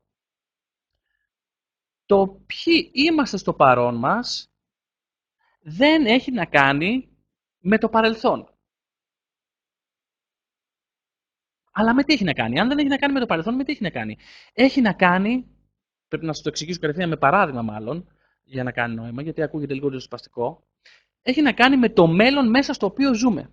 Παραδείγματος χάρη, ας πούμε, είσαι ξέρω εγώ στη δουλειά σου, Παρασκευή απόγευμα, βρέχει, το αφεντικό σου φωνάζει, σου φορτώνει ένα σωρό δουλειά που δεν σου αρέσει, σε ξεφτιλίζει μπροστά σε άλλους συναδέλφους, έχεις πονοκέφαλο, έχεις διάρρεια, πώς νιώθεις? Ας πούμε με μια λέξη χάλια. Ξέρεις όμως ότι σε λίγες ώρες έρχεται το αγαπημένο σου άτομο στον κόσμο να σε πάρει, να φύγετε πληρωμένα όλα για 1 μήνα στη Χαβάη. Πώς νιώθεις? Τέλεια. Παρόλο που οι συνθήκες τριγύρω σου, όντως, παρόλο που οι συνθήκες τριγύρω σου είναι χάλια. Εσύ στο παρόν σου νιώθεις τέλεια. Επειδή το μέλλον μέσα στο οποίο ζεις είναι αυτό που καθορίζει το πώς νιώθεις. Πάμε τώρα fast forward. Είμαστε ας πούμε στην Χαβάη. Ιδανικές συνθήκες, ήλιος, μαρτινάκι, το αγαπημένο σου άτομο σου λέει γλυκόλογα. Τέλεια. Πώς νιώθεις? Τέλεια. Ξέρεις όμως ότι σε λίγες ώρες πας να ετοιμάσεις τα πράγματά σου να γυρίσεις την επόμενη μέρα να είσαι πίσω στο γραφείο σου, ξέρω εγώ. Πώς νιώθεις τώρα? Εκεί στο αφεντικό σου που σε περιμένει πώς και πώς? Κατάρρευση νιώθεις, χάλια. Όντως. Παρόλο που οι συνθήκες στο παρόν σου είναι τέλειες. Το μέλλον μέσα στο οποίο ζεις όμως είναι που σου δημιουργεί μια κατάρρευση στο παρόν σου. Αυτό λοιπόν που συμβαίνει είναι ότι το ποιοι είμαστε στο παρόν μας είναι συνάρτηση του μέλλοντος μέσα στο οποίο ζούμε. Αλλά το ερώτημα τώρα είναι, γιατί τόσα χρόνια φαίνεται ότι αυτό που είμαστε στο παρόν μας είναι εξαιτίας του παρελθόντος? Θα σας πω, έχει γίνει ένα λάθος αρχιοθέτησης. Δηλαδή, που συμβαίνει σε όλα τα ανθρώπινα όντα. Θα φέρω παράδειγμα. Ας πούμε, έχουμε 3 προσωρινότητες. Παρελθόν, παρόν, μέλλον. Μέσα στις οποίες κατοικούμε. Τα ανθρώπινα όντα. Πώς φαίνεται το παρελθόν? Συμβαίνουν κάποια πράγματα στο παρελθόν μας, τα οποία καθορίζουν το πώς θα είμαστε από εδώ και πέρα. Δηλαδή, πας, ας πούμε, τρως π.χ. μια ερωτική απογοήτευση και παίρνεις μια απόφαση και την τοποθετείς στο μέλλον σου και λες από εδώ και πέρα θα είμαι σκληρός. Π.χ. Παίρνεις αυτή την απόφαση και την έχεις τοποθετήσει στο μέλλον σου. Λες, από εδώ και πέρα θα είμαι σκληρός. Από εδώ και πέρα δεν θα ξαναεκφράσω τα συναισθήματά μου. Από εδώ και πέρα θα είμαι προσεκτικός. Έχεις μια αποτυχία, ρε παιδί μου, ξέρω εγώ, π.χ. Στο σχολείο. Σηκώνεσαι να πει το μάθημα και λες μια κοτσάνα και κάθεσαι εκεί στο δημοτικό, ξέρω εγώ. Κάθεσαι ντροπιασμένος γιατί όλοι έχουν γελάσει μαζί σου. Παίρνεις μια απόφαση του τύπου δεν θα ξανασηκωθώ μπροστά σε πολύ κόσμο να μιλάω. Ή θα διαβάζω από εδώ και πέρα, θα είμαι μελετηρός, ούτως ώστε να μην ξανασυμβεί αυτό το πράγμα. Ή μεγαλώνοντας, έχεις μια αποτυχία σε μια δουλειά, σε ένα project, σε κάτι εξετάσεις και αποφασίζεις δεν θα ξαναρισκάρω. Ας πούμε, θα δείτε ότι πολλοί άνθρωποι αποφασίζουν, ξέρω εγώ, να μην ξαναείναι ευάλωτοι. Πολλοί άνθρωποι αποφασίζουν να μειώσουν τα ρίσκα της ζωής, επειδή κάποτε είχαν κάποιες αποτυχίες. Τι συμβαίνει λοιπόν τώρα, είναι αυτό το περιβόητο παθαίνω και μαθαίνω. Παθαίνω και μαθαίνω, παθαίνω και μαθαίνω. Τι είναι όμως το παθαίνω και μαθαίνω, πώς λειτουργεί? Είναι αποφάσεις που παίρνουμε από το παρελθόν και τις τοποθετούμε στο μέλλον. Και λέμε θα είμαι έτσι, θα είμαι έτσι, θα είμαι έτσι. Θα είμαι έτσι, θα είμαι έτσι, θα είμαι έτσι. Και τελικά τι έχει συμβεί, έχουμε τοποθετήσει μέσα στα χρόνια, φανταστείτε πόσα πράγματα έχουμε πάθει, άρα πόσα έχουμε μάθει, δηλαδή πόσα έχουμε τοποθετήσει στο μέλλον μας, ως προς το πώς θα είμαστε από εδώ και πέρα. Παίρνουμε λοιπόν ένα σωρό αποφάσεις από το παρελθόν και τις τοποθετούμε στο μέλλον μας. Θα είμαι έτσι, θα είμαι έτσι, θα είμαι έτσι. Τι συμβαίνει, τελικά προχωράμε στη ζωή και έχουμε τοποθετήσει εμείς οι ίδιοι στο μέλλον μας τι? Το παρελθόν. Ο κύκλος που ήταν στο παρελθόν έχει πάει και τον έχουμε τοποθετήσει στο μέλλον. Οπότε, θυμηθείτε τώρα, το πώς είμαστε στο παρόν μας είναι συνάρτηση του μέλλοντος μέσα στο οποίο ζούμε. Αλλά εμείς στο παρόν μας, τι έχουμε μπροστά μας στο μέλλον μας? Τι έχουμε τοποθετήσει? Το παρελθόν. Οπότε, γι' αυτό νομίζουμε ότι αυτό που είμαστε στο παρόν μας είναι εξαιτίας του παρελθόντος. Γιατί εμείς οι ίδιοι έχουμε πάρει και έχουμε τοποθετήσει το παρελθόν στο μέλλον μας. Με όλες αυτές τις αποφάσεις του τύπου θα είμαι έτσι, θα είμαι κλειστός, θα είμαι προσεκτικός, μπλα μπλα μπλα. Και όταν προχωράς στη ζωή σου και έχεις το, μέλλον, το παρελθόν σου στο μέλλον σου, πώς νιώθεις το παρόν σου? Τι λέτε?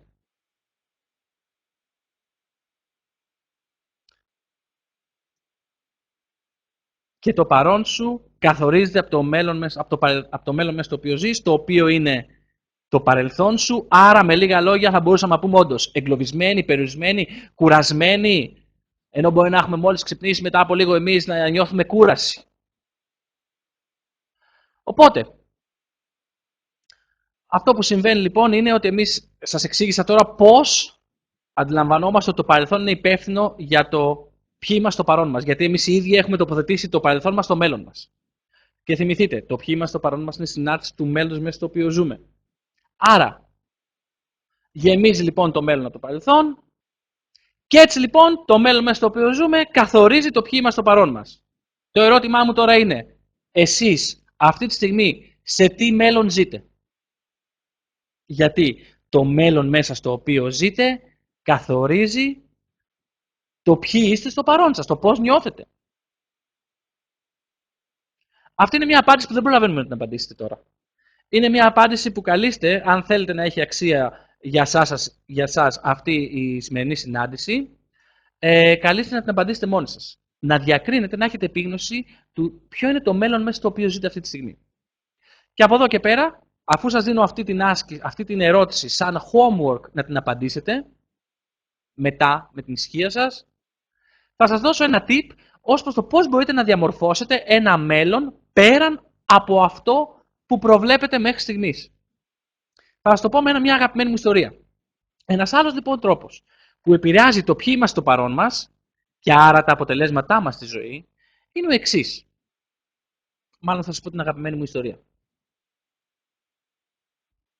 Στο δεύτερο παγκόσμιο πόλεμο ήταν ένας Εβραίος ψυχίατρος, ο οποίος λεγόταν Βίκτορ Φράγκλ και τον πιάσανε εχμάλωτο οι Ναζί και τον στείλανε σε στρατόπεδο συγκέντρωσης. Στο στρατόπεδο λοιπόν συγκέντρωσης που τον στείλανε, ο άνθρωπος, επειδή το χόμπι του ήταν να παρατηρεί ανθρώπινη συμπεριφορά, έβλεπε τώρα στις ίδιες απάνθρωπες συνθήκες, κρατούμενος ήταν και αυτός έτσι, στις ίδιες απάνθρωπες συνθήκες κάποιοι άνθρωποι αντιδρούσαν με διαφορετικό τρόπο. Δηλαδή, κάποιοι ήλπιζαν, κάποιοι είχαν παραιτηθεί, κάποιοι αυτοκτονούσαν, κάποιοι κάνανε πλάνα για το μέλλον, αντικειμενικά απάνθρωπες συνθήκες, δύσκολες συνθήκες. Για την ακρίβεια στο βιβλίο του, Man Searching for Meaning, λέει ότι κατέγραφε τις σημειώσεις του σε ένα σημειωματάριο και έκρυβε το σημειωματάριο κάτω από το ξύλινο πάτωμα για να μην του το βρούνε οι Γερμανοί λοιπόν, και το πάρουνε. Μετά από 1,5 χρόνο λοιπόν κάνανε απόδραση μια μεγάλη ομάδα ανθρώπων από όλες τις ηλικιακές ομάδες, από μωρά μέχρι ηλικιωμένους. Και μετά από 1,5 μέρα περπάτημα στο χιόνι, οι ηλικιωμένοι της ομάδας κουράστηκαν και γύρισαν και είπανε στην άλλη ομάδα: παιδιά, συνεχίστε εσείς, γιατί εμείς πρέπει να ξεκουραστούμε και αν σταματήσετε όλοι για να ξεκουραστούμε εμείς, κινδυνεύετε να πιάσουν και εσάς, μιας και μας καταδιώκουν πιο πίσω. Σκέφτεται λοιπόν ο Βίκτορ Φράγκλ τότε και λέει: ωραία, τότε κρατήστε και τα μωρά. Γιατί και αυτά θα μας καθυστερήσουν. Κρατήστε τα μωρά και τα παιδιά. Αφού θα μας καθυστερήσουν και αυτά, κρατήστε εδώ. Και κάνει αυτό. Τι νομίζετε ότι έγινε? Θα σας πω. Οι ηλικιωμένοι, προκειμένου να σώσουν τα παιδιά, υπερέβηκαν τον εαυτό τους, όντως και δεν σταμάτησαν. Βρήκαν ένα κίνητρο και δεν σταμάτησαν και συνέχισαν.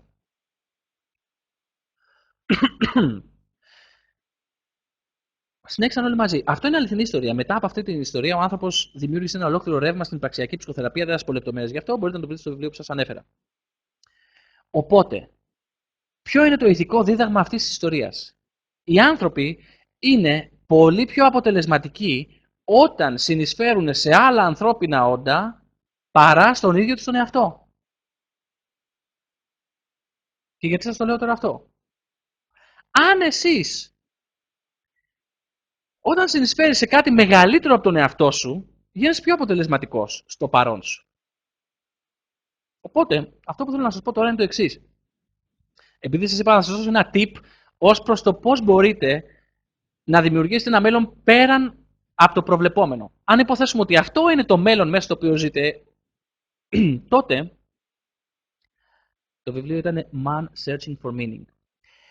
Αν υποθέσετε λοιπόν ότι το μέλλον μέσα στο οποίο ζείτε είναι αυτό, ένα μέλλον που αφορά το άτομό σας, έχετε πάρει αποφάσεις που αφορούν το άτομό σας και λέτε θα είμαι έτσι, θα είμαι κλειστός, θα είμαι προσεκτικός, δεν θα ξαναεκφράσω αυτό, μπλα μπλα μπλα, τότε αν αξιοποιήσουμε αυτή την ιστορία και τοποθετήσετε ένα μέλλον, τοποθετήστε μάλλον στο μέλλον σας κάτι που συνεισφέρει και σε άλλα όντα πέραν από τον εαυτό σας, δηλαδή δημιουργήσετε ένα μέλλον μεγαλύτερο από το άτομό σας, τότε πώς είστε στο παρόν σας?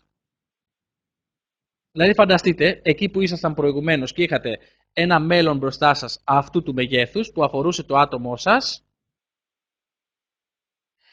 εσείς να δημιουργήσετε στο μέλλον σας, να τοποθετήσετε κάτι που συνεισφέρει και σε άλλους ανθρώπους. Δηλαδή μεγαλύτερο από το άτομό σας. Δηλαδή ένα μέλλον σε αντιστοιχεία σε αυτό το μέγεθος. Πώς θα ήσασταν λοιπόν στο παρόν σας αν το μέλλον μέσα στο οποίο ζούσατε συνείσφερε και σε άλλα ανθρώπινα όντα?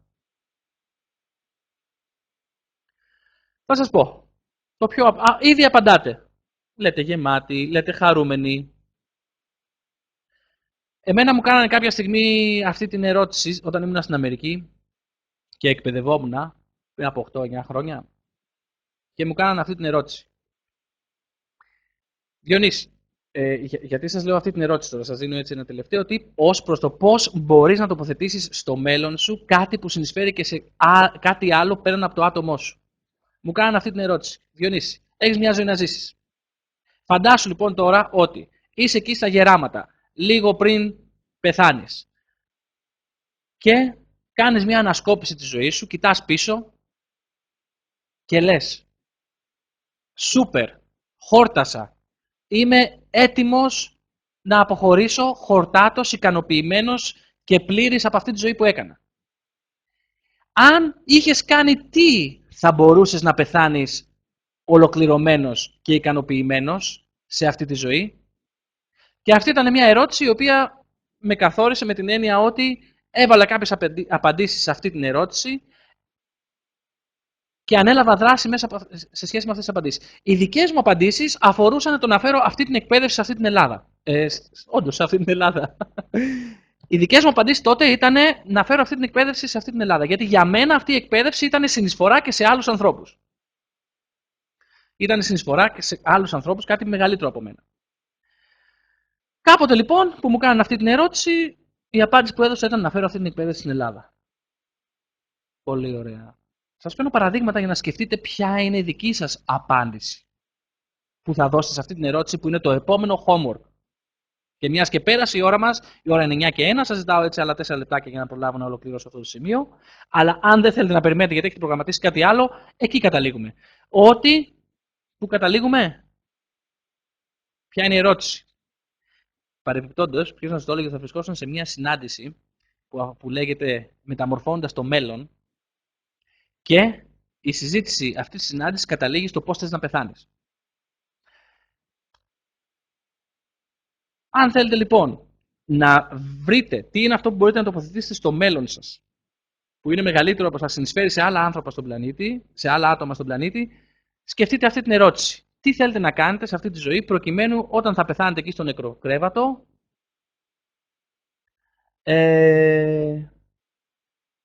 θα ήσασταν ικανοποιημένοι. Δεν θα φοβόσασταν να πεθάνετε. Θα ήσασταν έτοιμοι. Πώς να το πω. Όταν λοιπόν εγώ έβαλα, η δικιά μου απάντηση να φέρω αυτή την εκπαίδευση στην Ελλάδα και ανέλαβα δράση μέσα από αυτό, υπήρχε ένα μέλλον μπροστά μου μεγαλύτερο από το άτομό μου. Και πώς ένιωθα στο παρόν μου?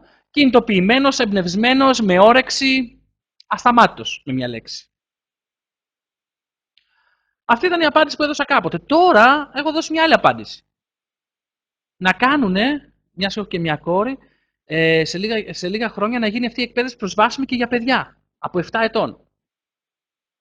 Δεν χρειάζεται να είναι μία απάντηση για όλη τη ζωή. Κάθε καλοκαίρι κάνω αυτή την ερώτηση στον εαυτό μου. Όταν έχω λίγο χρόνο, βρίσκομαι στη φύση, έχω χαλαρώσει, έχω αδειάσει από διάφορες σκέψεις και κάνω κάθε καλοκαίρι αυτή την ερώτηση στον εαυτό μου. Με συνέπεια την κάνω, έτσι. Οπότε, πάρτε το σαν homework, όσοι δεν προλαβαίνετε να την απαντήσετε τώρα ή δεν βρίσκετε μια απάντηση τώρα, πηγαίνετε σε ένα ωραίο σημείο που σας αρέσει και σκεφτείτε αυτή την ερώτηση. Και έτσι, θέλω να σκεφτείτε τώρα, όταν βρείτε αυτές τις απαντήσεις και αναλάβετε δράση μέσα από αυτές, τι θα μπει στο μέλλον σας και πώς θα είστε στο παρόν σας, αν βάλετε αυτό στο μέλλον σας. Για να ακούσω μια απάντηση. Απαντήσατε ήδη πριν. Γεμάτη. Χαρούμενοι. Και τώρα σας ρωτάω, αν όντως βάλετε ένα μέλλον μεγαλύτερο από το άτομό σας στο μέλλον σας, που συνεισφέρει και σε άλλα άτομα, και στο παρόν σας είστε, έτσι όπως γράφετε, π.χ. αισιοδοξία, αγάπη, όρεξη, δύναμη, έμπνευση, τότε πώς θα ανταποκρίνεστε σε κάποιον που τώρα π.χ. σας συγχύζει? Τώρα σας λέει κάτι κάποιος και εσείς συγχύζεστε. Αν όμως ζείτε σε ένα τέτοιο μέλλον, πώς θα ανταποκρίνεστε? Όντως, τελείως διαφορετικά. Πολλοί με ρωτάνε μερικές φορές τι να κάνουν σε σχέση με κάποια προβλήματα που έχουν. Η ερώτηση που τους κάνω είναι, σε τι μέλλον μέσα ζουνε? Αν το μέλλον μέσα στο οποίο ζουνε είναι μεγαλύτερο από το άτομό τους ή όχι. Γιατί αν είναι για το άτομό τους, τότε θα γυρνάνε γύρω-γύρω από την ουρά τους. Σε ένα φαύλο κύκλο και τον ξέρετε. Όλοι τον βιώνουμε σε διάφορες στιγμές. Οπότε, αν ζεις ένα μέλλον μεγαλύτερο από τον εαυτό σου που σε εμπνέει, τότε κάποια προβληματάκια στο παρόν που είχες πριν δεν σου είναι πλέον πρόβλημα. Αυτά είναι τα βασικά που ήθελα να πω σε αυτή τη συνάντηση. Και από εκεί και πέρα, επειδή όντως, εντάξει, πέρασαν 5 λεπτάκια από το προκαθορισμένο που υπολόγιζα να τελειώσω, αν θέλετε, επιπλέον μπορώ να σας πω και κάποια άλλα πραγματάκια σε σχέση με αυτή την εκπαίδευση και πώς διαφοροποιείτε. Όσοι θέλετε, κάθεστε για λίγα λεπτάκια ακόμα. Όσοι θέλετε μπορείτε να φύγετε. Μπορώ να σας πω τι κάνουμε σε αυτή την εκπαίδευση σε σχέση με αυτά που συζητήσαμε μέχρι στιγμής. Καταρχήν, νομίζω ότι θα συμφωνήσετε μέχρι στιγμής ότι έχει μεγάλη αξία για τη ζωή μας να απαντήσουμε σε αυτά τα ερωτήματα και να βάλουμε σε εφαρμογή μετά αυτά τα tip που θίξαμε σε αυτή τη συνάντηση. Μπορεί όμως να μην είναι καθαρό τι να απαντήσετε ή να σας συγχύζει, το οποίο είναι κατανοητό. Στα επόμενα λεπτάκια, έτσι άλλα 10 λεπτάκια, 5-10 λεπτάκια, θα σας μοιραστώ πώς μπορείς, ας πούμε, μέσα από αυτή την εκπαίδευση να διαμορφώσεις το μέλλον σου με έναν τρόπο που σε εμπνέει. Λοιπόν, Αυτό κάνουμε σε αυτό που λέμε, αυτή την εκπαίδευση που λέγεται βιογραφική προπόνηση. Τι διαφορετικό όμως κάνουμε στη βιογραφική προπόνηση, τι επιπλέον μάλλον κάνουμε σε σχέση με αυτά που είπα τώρα εδώ πέρα. Θα σας δείξω τι επιπλέον κάνουμε. Αυτό που γίνεται στη βιογραφική προπόνηση είναι ένα τριήμερο πρόγραμμα, το οποίο την τρίτη μέρα, την τελευταία μέρα, όλο αυτό το μέλλον, όπως βλέπετε τώρα στη διαφάνεια εδώ πέρα, που έχουμε τοποθετήσει, όλο αυτό το παρελθόν που έχουμε πάρει και έχουμε τοποθετήσει. Βλέπουμε. Ας πάρω αυτό εδώ. Έχουμε πάρει το παρελθόν και το έχουμε τοποθετήσει στο μέλλον μπροστά. Ωραία. Οπότε, πώς είμαστε στο παρόν μας, όπως θυμάστε πριν, αν μπροστά μας έχουμε, στο μέλλον μας, αν έχουμε το παρελθόν, έχουμε κάποιους περιορισμούς, κούραση κτλ. Οπότε, αυτό που κάνουμε στη βιογραφική προπόνηση, την τρίτη μέρα, είναι ότι το παρελθόν που έχουμε πάρει και έχουμε τοποθετήσει στο μέλλον μας, φεύγει και πάει και τοποθετείται πίσω. Στο παρελθόν. Δεν σημαίνει ότι δεν έγινε, δεν σημαίνει ότι δεν μάθαμε από αυτό. Αλλά δεν χρειάζεται πλέον να μας περιορίζει. Και τι μένει μπροστά?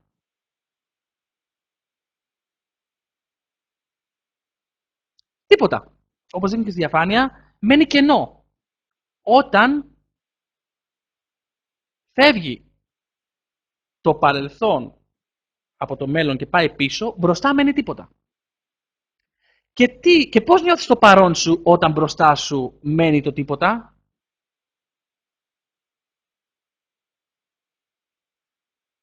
Θα σας πω. Ελευθερία. Δύναμη, χαρά, ξεγνιασιά. Όντως, σαν να ξεκινάς από την αρχή. Βλέπεις ανθρώπους που βγαίνουν από τη βιογραφική προπόνηση και γελάνε, χαζοχαίρονται λένε κάποιοι. Γελάνε με το παραμικρό. Και το ερώτημά μου είναι, τι είναι δυνατό στο τίποτα?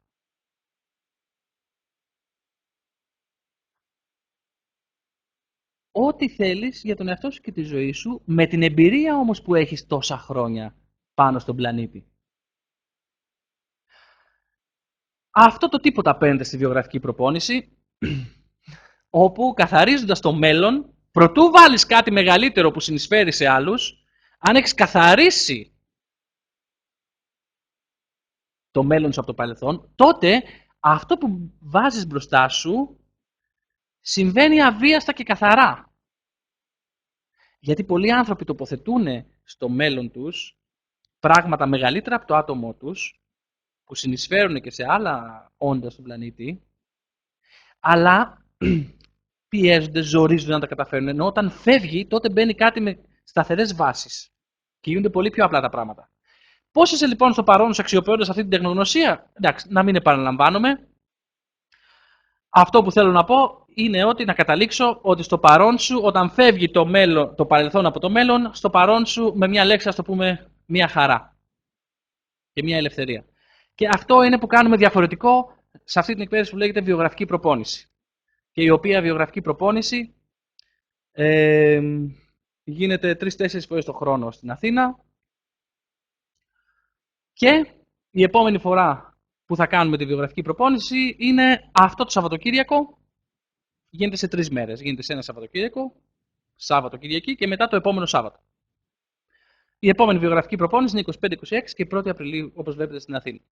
Αν θέλετε λοιπόν να πάρετε ένα τίποτα, ποιος σας το έλεγε ότι θα έφτανε η στιγμή όπου μπορεί κάποιος να σου ζητάει να πληρώσεις ένα σεβαστό ποστό για να πάρεις ένα τίποτα. Παρεπιπτόντως, αν θέλετε να δείτε μία σύνοψη της βιογραφικής προπόνησης, να σας βάλω ένα link για όσους θέλετε περισσότερες πληροφορίες. Εδώ στα σχόλια να σας το βάλω.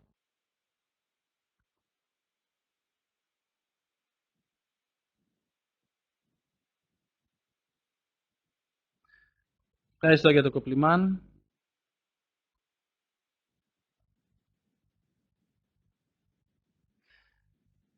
Όσοι θέλετε λοιπόν να δείτε περισσότερα σε σχέση με τη βιογραφική προπόνηση, μπορείτε να πάρετε μια γεύση από αυτό το link.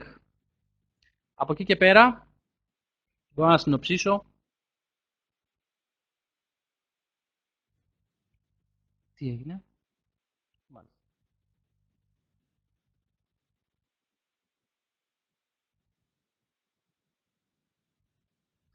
Να συνοψίσω λίγο, λέγοντάς σας. Έχω να σας πω.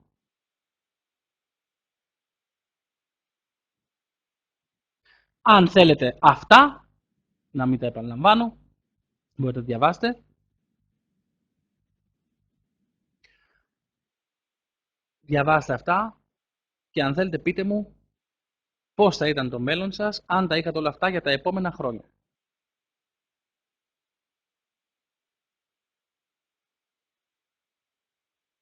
Τι θα κάνατε στη ζωή σας και πώς θα νιώθατε εκεί λίγο πριν το νεκροκρέβατο, όπως λέγαμε πριν από λίγο.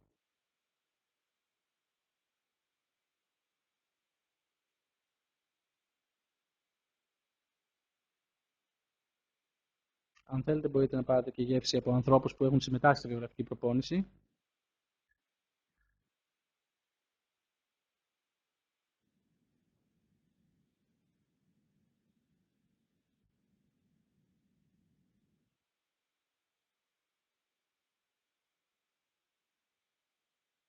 Ναι, θα σας πω σε ένα λεπτάκι κόστη και τα λοιπά. Μόλις πάρετε μια γεύση. Χρειάζεται 3 μέρες. Απαντάω στο ερώτημα της Ναταλίας, γιατί την τρίτη μέρα. Χρειάζεται 3 μέρες μέχρι να ολοκληρωθεί αυτή η διαδικασία. Άμα γινόταν έτσι σε μία ώρα, θα το κάναμε και τώρα. Αν θέλετε, διαβάστε και επόμενο σχόλιο, μέχρι να πάμε στο...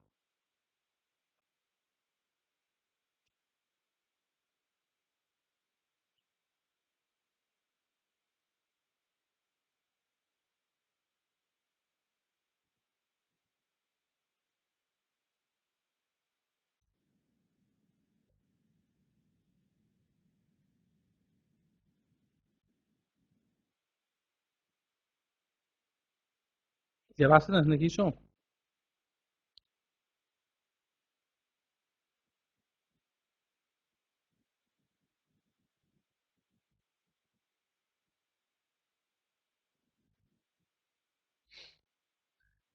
Ναι, οι 3 μέρες είναι ένα σεμινάριο.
Ωραία η Στεφανία το έθεσε όντως.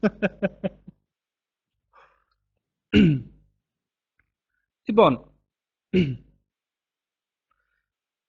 βλέπετε εδώ πέρα, σε λίγο, αν θέλετε, μπορείτε να έχουμε διαδικασία ερωταπαντήσεων, όσοι έχετε ερωτήσεις. Μπορείτε να ξεκινήσετε, όσοι έχετε ερωτήσεις, να τις πληκτρολογείτε και να απαντήσω, όσο διαβάζετε αυτές τις διαφάνειες. Μιας και στην ουσία η συνάντησή μας ολοκληρώθηκε, απλά τώρα αφήνω κάποιες διαφάνειες για όσους ενδιαφέρονται π.χ. να συμμετέχουν στην βιογραφική προπόνηση. Αν έχετε ερωτήσεις, περιμένω τα σχόλιά σας.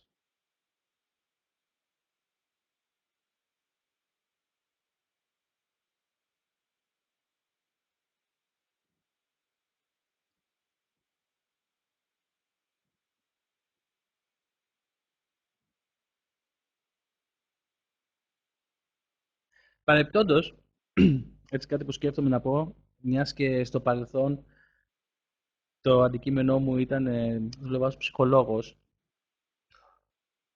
κάποια από τα αποτελέσματα της βιογραφικής προπόνησης ισοδυναμούν σαν να έχεις κάνει 1,5 με 2 χρόνια ψυχοθεραπείας, χωρίς παρεμπιπτόντως η βιογραφική προπόνηση να είναι ψυχοθεραπεία και χωρίς να έχει μόνο τα αποτελέσματα της ψυχοθεραπείας. Τώρα, γιατί φέρνω αυτή την αναλογία, διότι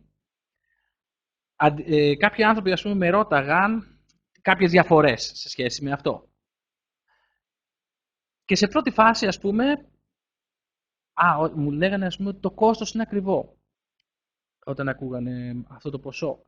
Και έλεγα, εντάξει, τι να πω, κάποιοι άνθρωποι πληρώνουν μέσα σε 1-2 χρόνια ψυχοθεραπείας χιλιάδες ευρώ και αρκετό χρόνο από τη ζωή τους, ενώ μπορούν να έχουν κάποια από αυτά τα ωφέλη και περισσότερα.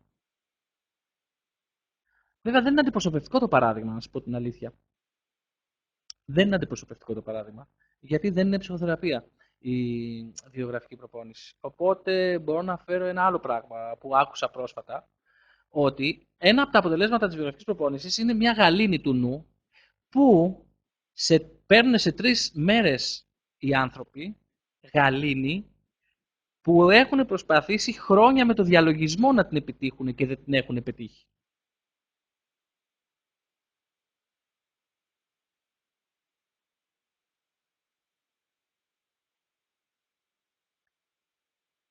Για να μην αναφέρω συγκριτικά αποτελέσματα στα επαγγελματικά.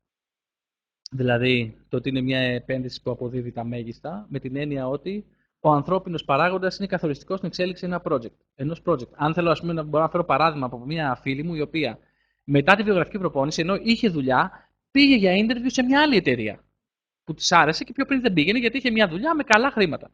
Πήγε για interview και την πήρανε σε διαφορετικό αντικείμενο τελείως, όχι τελείως, από αυτό που ήταν ήδη και με περισσότερα χρήματα.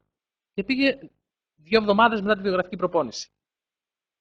Γιατί αυτό που κάνει διαφορά είναι το ποιος είναι ο άλλος.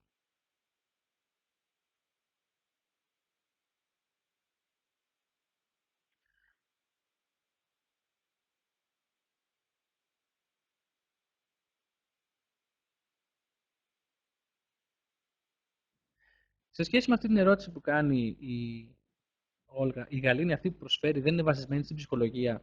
Θέλω να απαντήσω ότι η βιογραφική προπόνηση είναι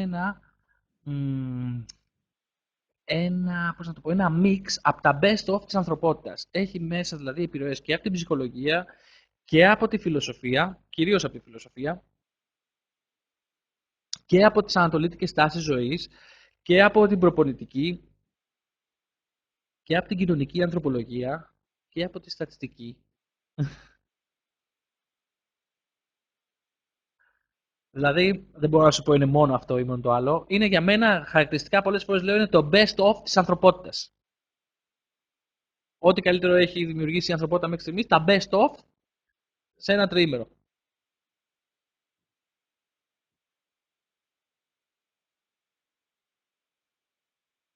Ποια θα ήταν η λύση λοιπόν, ρωτάει ο άνθρωπός μας.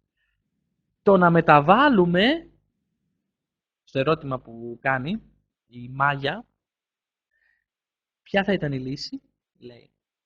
Αυτό λοιπόν που θα πρότεινα εγώ ήταν να μεταβάλουμε το ποιοι είμαστε. Και σας έδειξα κάποια tip σε αυτή τη συνάντηση ως προς το πώς μεταβάλλετε το ποιοι είστε στο παρόν σας. Ένας τρόπος που μεταβάλλετε το ποιοι είστε στο παρόν σας είναι πρώτον να έχετε επίγνωση ποιο είναι το μέλλον μέσα στο οποίο ζείτε αυτή τη στιγμή.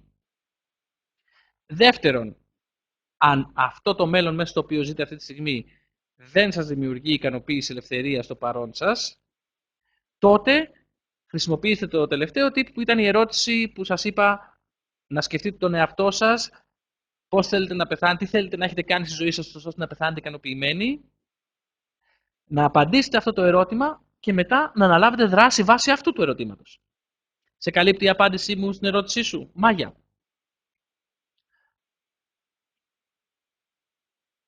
Παρεπιπτόντως, όσοι δηλώσουν συμμετοχή σε αυτή τη βιογραφική προπόνηση μέχρι αύριο το μεσημέρι στις 2, θα πάρουν και αυτό το bonus που μας γράφει εδώ πέρα. Μας εξυπηρετεί το να δηλώσουν κάποιοι άμεσα, γιατί αποφεύγουμε διαδικασία εγγραφών μία-μία, καλύπτουμε τις τελευταίες 6 θέσεις που υπάρχουν για αυτή τη βιογραφική προπόνηση που γίνεται.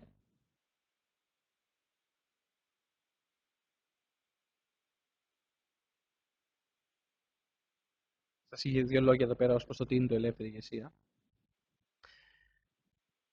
Και επίσης, σας δίνω και αυτή τη δέσμευσή μου. Αν δεν βρείτε αξία σε αυτό το τρίμερο, παίρνετε όλα σας τα χρήματα πίσω.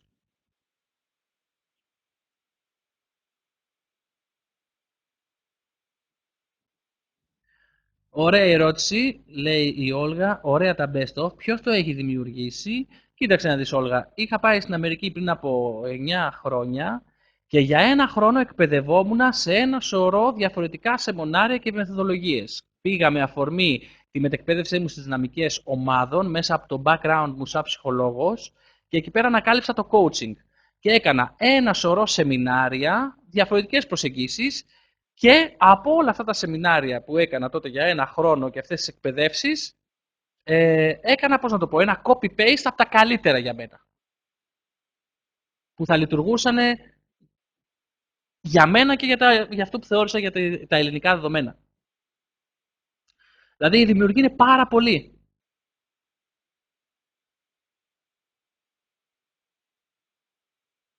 Λέει η Όλγα, ενδυναμώνεις σε 3 μέρες, νομίζω πως μπορεί να πάρει μια ζωή. Ίσως εδώ να σου κάνει νόημα το εξής. Ας πούμε, η πορεία της ζωής σου έχει αυτή τη ροή. Έτσι. Αυτό που γίνεται στην βιογραφική προπόνηση είναι ότι σαν να γίνεται μια τρικλοποδιά στην αντίληψή σου, το οποίο ξαφνικά μπορώ να το συμβολήσω μια μικρή κλίση εδώ πέρα, που τώρα σε 3 μέρες δεν φαίνεται μεγάλη απόσταση, αλλά μέσα σε λίγο καιρό, μάλλον χρειάζεται πίνακα για να κάνει νόημα εδώ, μπορεί να έχεις υπόψη αυτό το παράδειγμα που φέρνουμε με τους ξυλοκόπους. Δηλαδή, είναι ένας ξυλοκόπος ο οποίος δουλεύει με δύναμη, κόβει ξύλα, και είναι αντίστοιχα ένας άλλος ξυλοκόπος, ο οποίος δουλεύει και αυτός με δύναμη, κόβει ξύλα, αλλά σταματάει κάθε 2 ώρες και ξεκουράζεται 1 ώρα. Την πρώτη μέρα, στο τέλος της πρώτης μέρας, ο πρώτος ξυλοκόπος που δεν σταματάει έχει κόψει περισσότερα ξύλα. Σε σχέση με τον άλλον που σταματάει κάθε 2 ώρες και ξεκουράζεται. Τη δεύτερη μέρα έχουν αρχίσει να κόβουν τα ίδια περίπου ξύλα. Μάλλον λίγο περισσότερα κόβει ο πρώτος, που συνεχίζει ακάθεκτα. Κόβει περισσότερα ξύλα, λίγο περισσότερα. Από ότι ο δεύτερος που σταματάει και ξεκουράζεται. Την τρίτη μέρα, ο πρώτος και ο δεύτερος κόβουν την ίδια ποσότητα ξύλων. Την τέταρτη μέρα, ο πρώτος, παρόλο που συνεχίζει για 8 ώρες, ας πούμε, συνεχόμενα, κόβει λιγότερα ξύλα από αυτόν ο οποίος σταματάει και ξεκουράζεται. Πώς και έτσι? Κάπως έτσι φανταστείτε την βιογραφική προπόνηση. Τι κάνει ο ξυλοκόπος όταν ξεκουράζεται? Ακονίζει το πριόνι του. Και μετά η αποτελεσματικότητά του μεγαλώνει. Μέσα λοιπόν σε μια εβδομάδα, σε 2 μήνες, σε 1 μήνα, 2 μήνες, αυτοί οι ξυλοκόποι θα έχουν τεράστια διαφορά στα αποτελέσματα. Σε σχέση με αυτόν ο οποίος συνεχίζει και δουλεύει, κόβει, χωρίς να ακονίζει το πριόνι του, και σε σχέση με αυτόν που σταματάει, ξεκουράζει το ίδιο και παράλληλα ακονίζει το πριόνι του. Ο δεύτερος ξυλοκόπος λοιπόν θα πολλαπλασιάσει την αποτελεσματικότητά του μετά από 1-2 εβδομάδες. Σε πολύ μεγαλύτερο αισθητό βαθμό. Αυτό το ακόνισμα του πριονιού φανταστείτε ότι είναι η βιογραφική προπόνηση. Κάπως έτσι μπορώ να απαντήσω σε σχέση με το ερώτημα που είδα πριν από λίγο, ότι μέσα σε 3 μέρες θα ενδυναμωθώ για μια ζωή. Ναι, γιατί μέσα σε 3 μέρες μαθαίνεις πώς να ακονίζεις το πριόνι. Ποιο είναι το πριόνι για το ανθρώπινο όν? Η αντίληψή του. Ας πούμε, πολλοί άνθρωποι προτιμούν να δίνουν χρήματα στο να έχουν το τελευταίο updated version ενός υπολογιστή. Μάλλον σκεφτείτε τι συνέπειες θα είχε να μην αναβαθμίζεις τον υπολογιστή σου. Να μην βάζεις κάποια νέα προγράμματα που υπάρχουν. Θα σερνότανε, θα καθυστερούσες γενικότερα. Δεν το κάνεις αυτό στον υπολογιστή σου, φροντίζεις να έχει, ας πούμε, να είναι updated κτλ. Σωστά. Πώς δεν κάνεις το ίδιο πράγμα? Πώς επιτρέπεις να μην κάνεις το ίδιο πράγμα και για τον εαυτό σου, για την αντίληψή σου?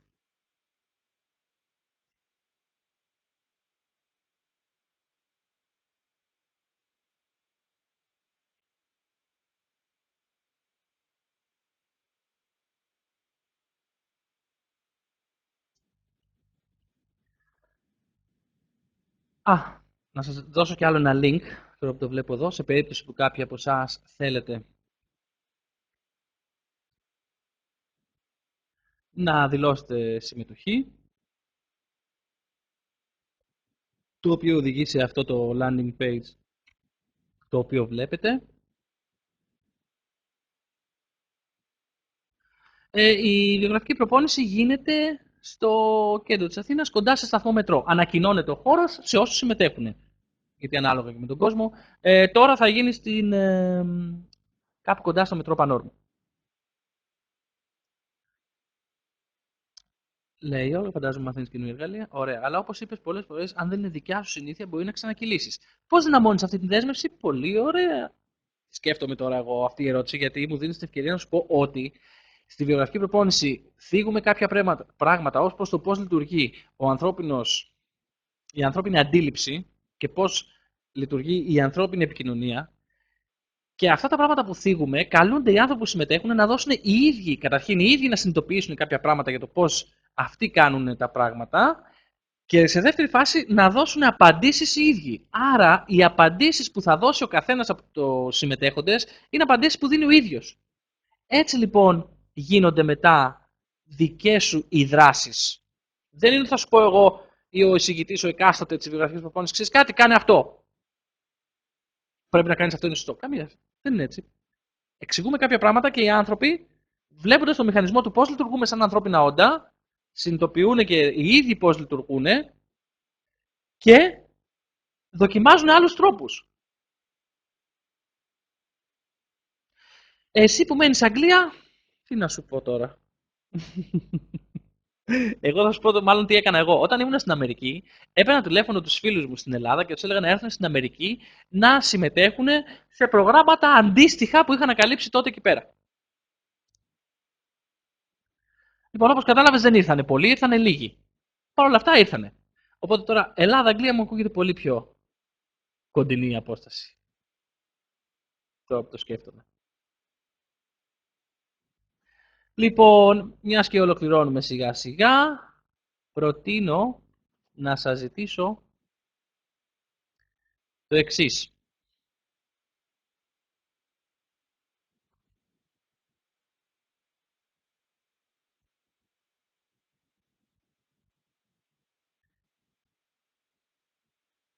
Σε πρώτη φάση, να σας ευχαριστήσω που δώσατε το χρόνο σας. Για ποιο λόγο? Διότι εμείς σε κάποια φάση αποφασίσαμε να ενημερώσουμε όσο πιο πολύ κόσμο γίνεται για το τι είναι δυνατό μέσα από αυτή την εκπαίδευση. Και το ότι είστε σήμερα εδώ πέρα ικανοποιεί μία από τις προθέσεις μας και το βασικό είναι ότι μέσα από αυτού του τύπου τις συναντήσεις πλέον που είναι η δεύτερη φορά που δοκιμάζουμε μια διαδικτυακή συνάντηση, αυτό το όραμα γίνεται εφικτό πολύ πιο εύκολα από ό,τι θα μπορούσαμε να έχουμε διανοηθεί κιόλας. Οπότε, μόνο και μόνο που ήσασταν σε αυτή τη δεύτερη συνάντηση, μας δίνετε την ευκαιρία και να μαθαίνουμε αυτό τον νέο τρόπο και γι' αυτό σας ζητάω να μας γράψετε τα σχόλιά σας προκειμένου να εξελίξουμε αυτές τις συναντήσεις μας.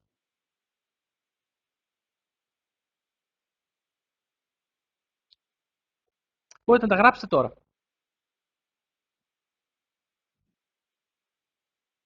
Θα είμαι λίγα λεπτάκια ακόμα παρόν για όποιον τυχόν έχει κάποια ερώτηση.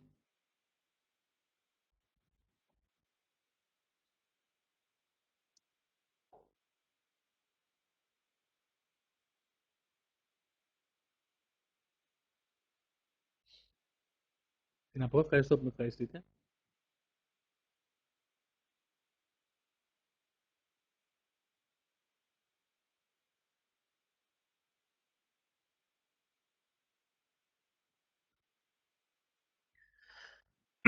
Αν θέλετε μπορεί να γίνετε και λίγο πιο συγκεκριμένοι, του τύπου τι αντίκτυπο έχουν αυτές οι πληροφορίες ας πούμε, που δεν γνωρίζετε σε εσά. Τι σας κάνει να σκέφτεστε ή πώς νιώθετε.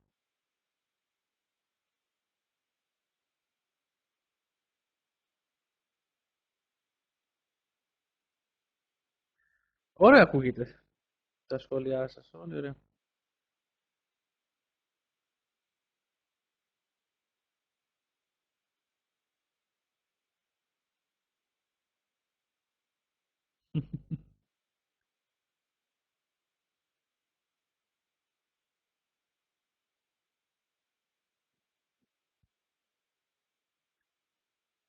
Αυτό που ρωτάει η Πολιάννα Κυριακίδη είναι ερώτηση ή είναι ερώτημα αυτό ή είναι σχόλια ως προς το τι αποκόμισε.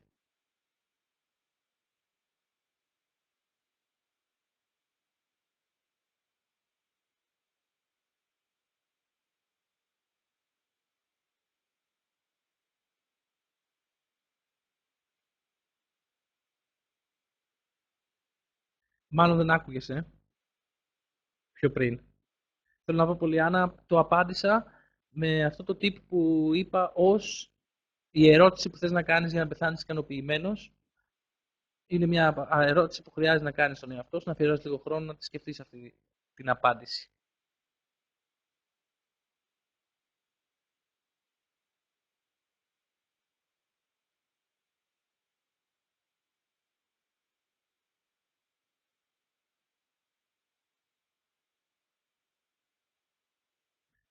Μάλιστα, τότε μάλλον δεν ήμουν εγώ. Δεν έγινα κατανοητός.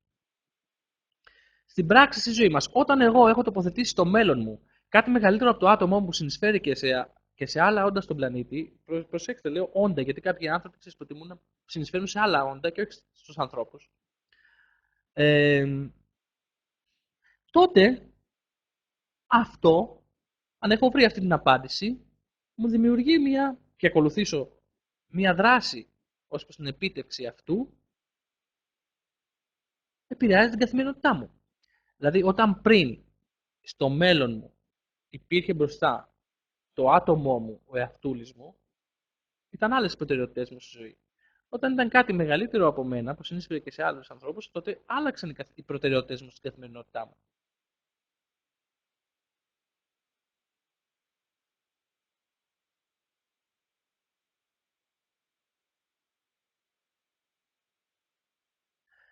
Ωραίο και αυτό το σχόλιο της Ναταλίας. Έχουμε συνηθίσει να ακούμε από παντού ότι δεν μπορούμε να κάνουμε αρκετά και αυτά που ακούμε εδώ λίγο too much αντιδρά το σύστημά μας. Ναι, έχει ενδιαφέρον με την έννοια ότι αυτό αυτή η πεποίθηση ότι δεν μπορούμε να κάνουμε αρκετά, όντως όπως θα δεις είναι μια πεποίθηση, δεν αποδεικνύεται από την ανθρώπινη ιστορία. Δηλαδή οι άνθρωποι έχουν εξαιρετικές δυνατότητες αν αναλάβουν δράση, αν κινητοποιηθούν.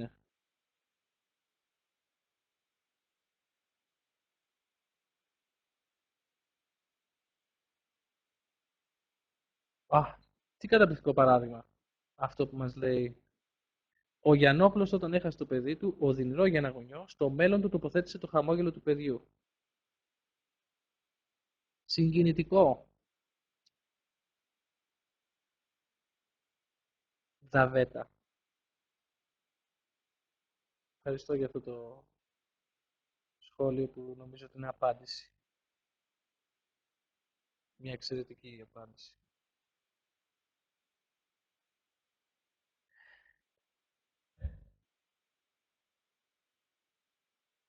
Μάλιστα. Ωραία. Καταπληκτικά. Νομίζω ότι μπορούμε να ολοκληρώσουμε. Σας ευχαριστώ και πάλι και για τα σχόλιά σας. Αν θέλετε αφήνω λίγα λεπτάκια να προσθέσετε και άλλα σχόλια.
Ωραία.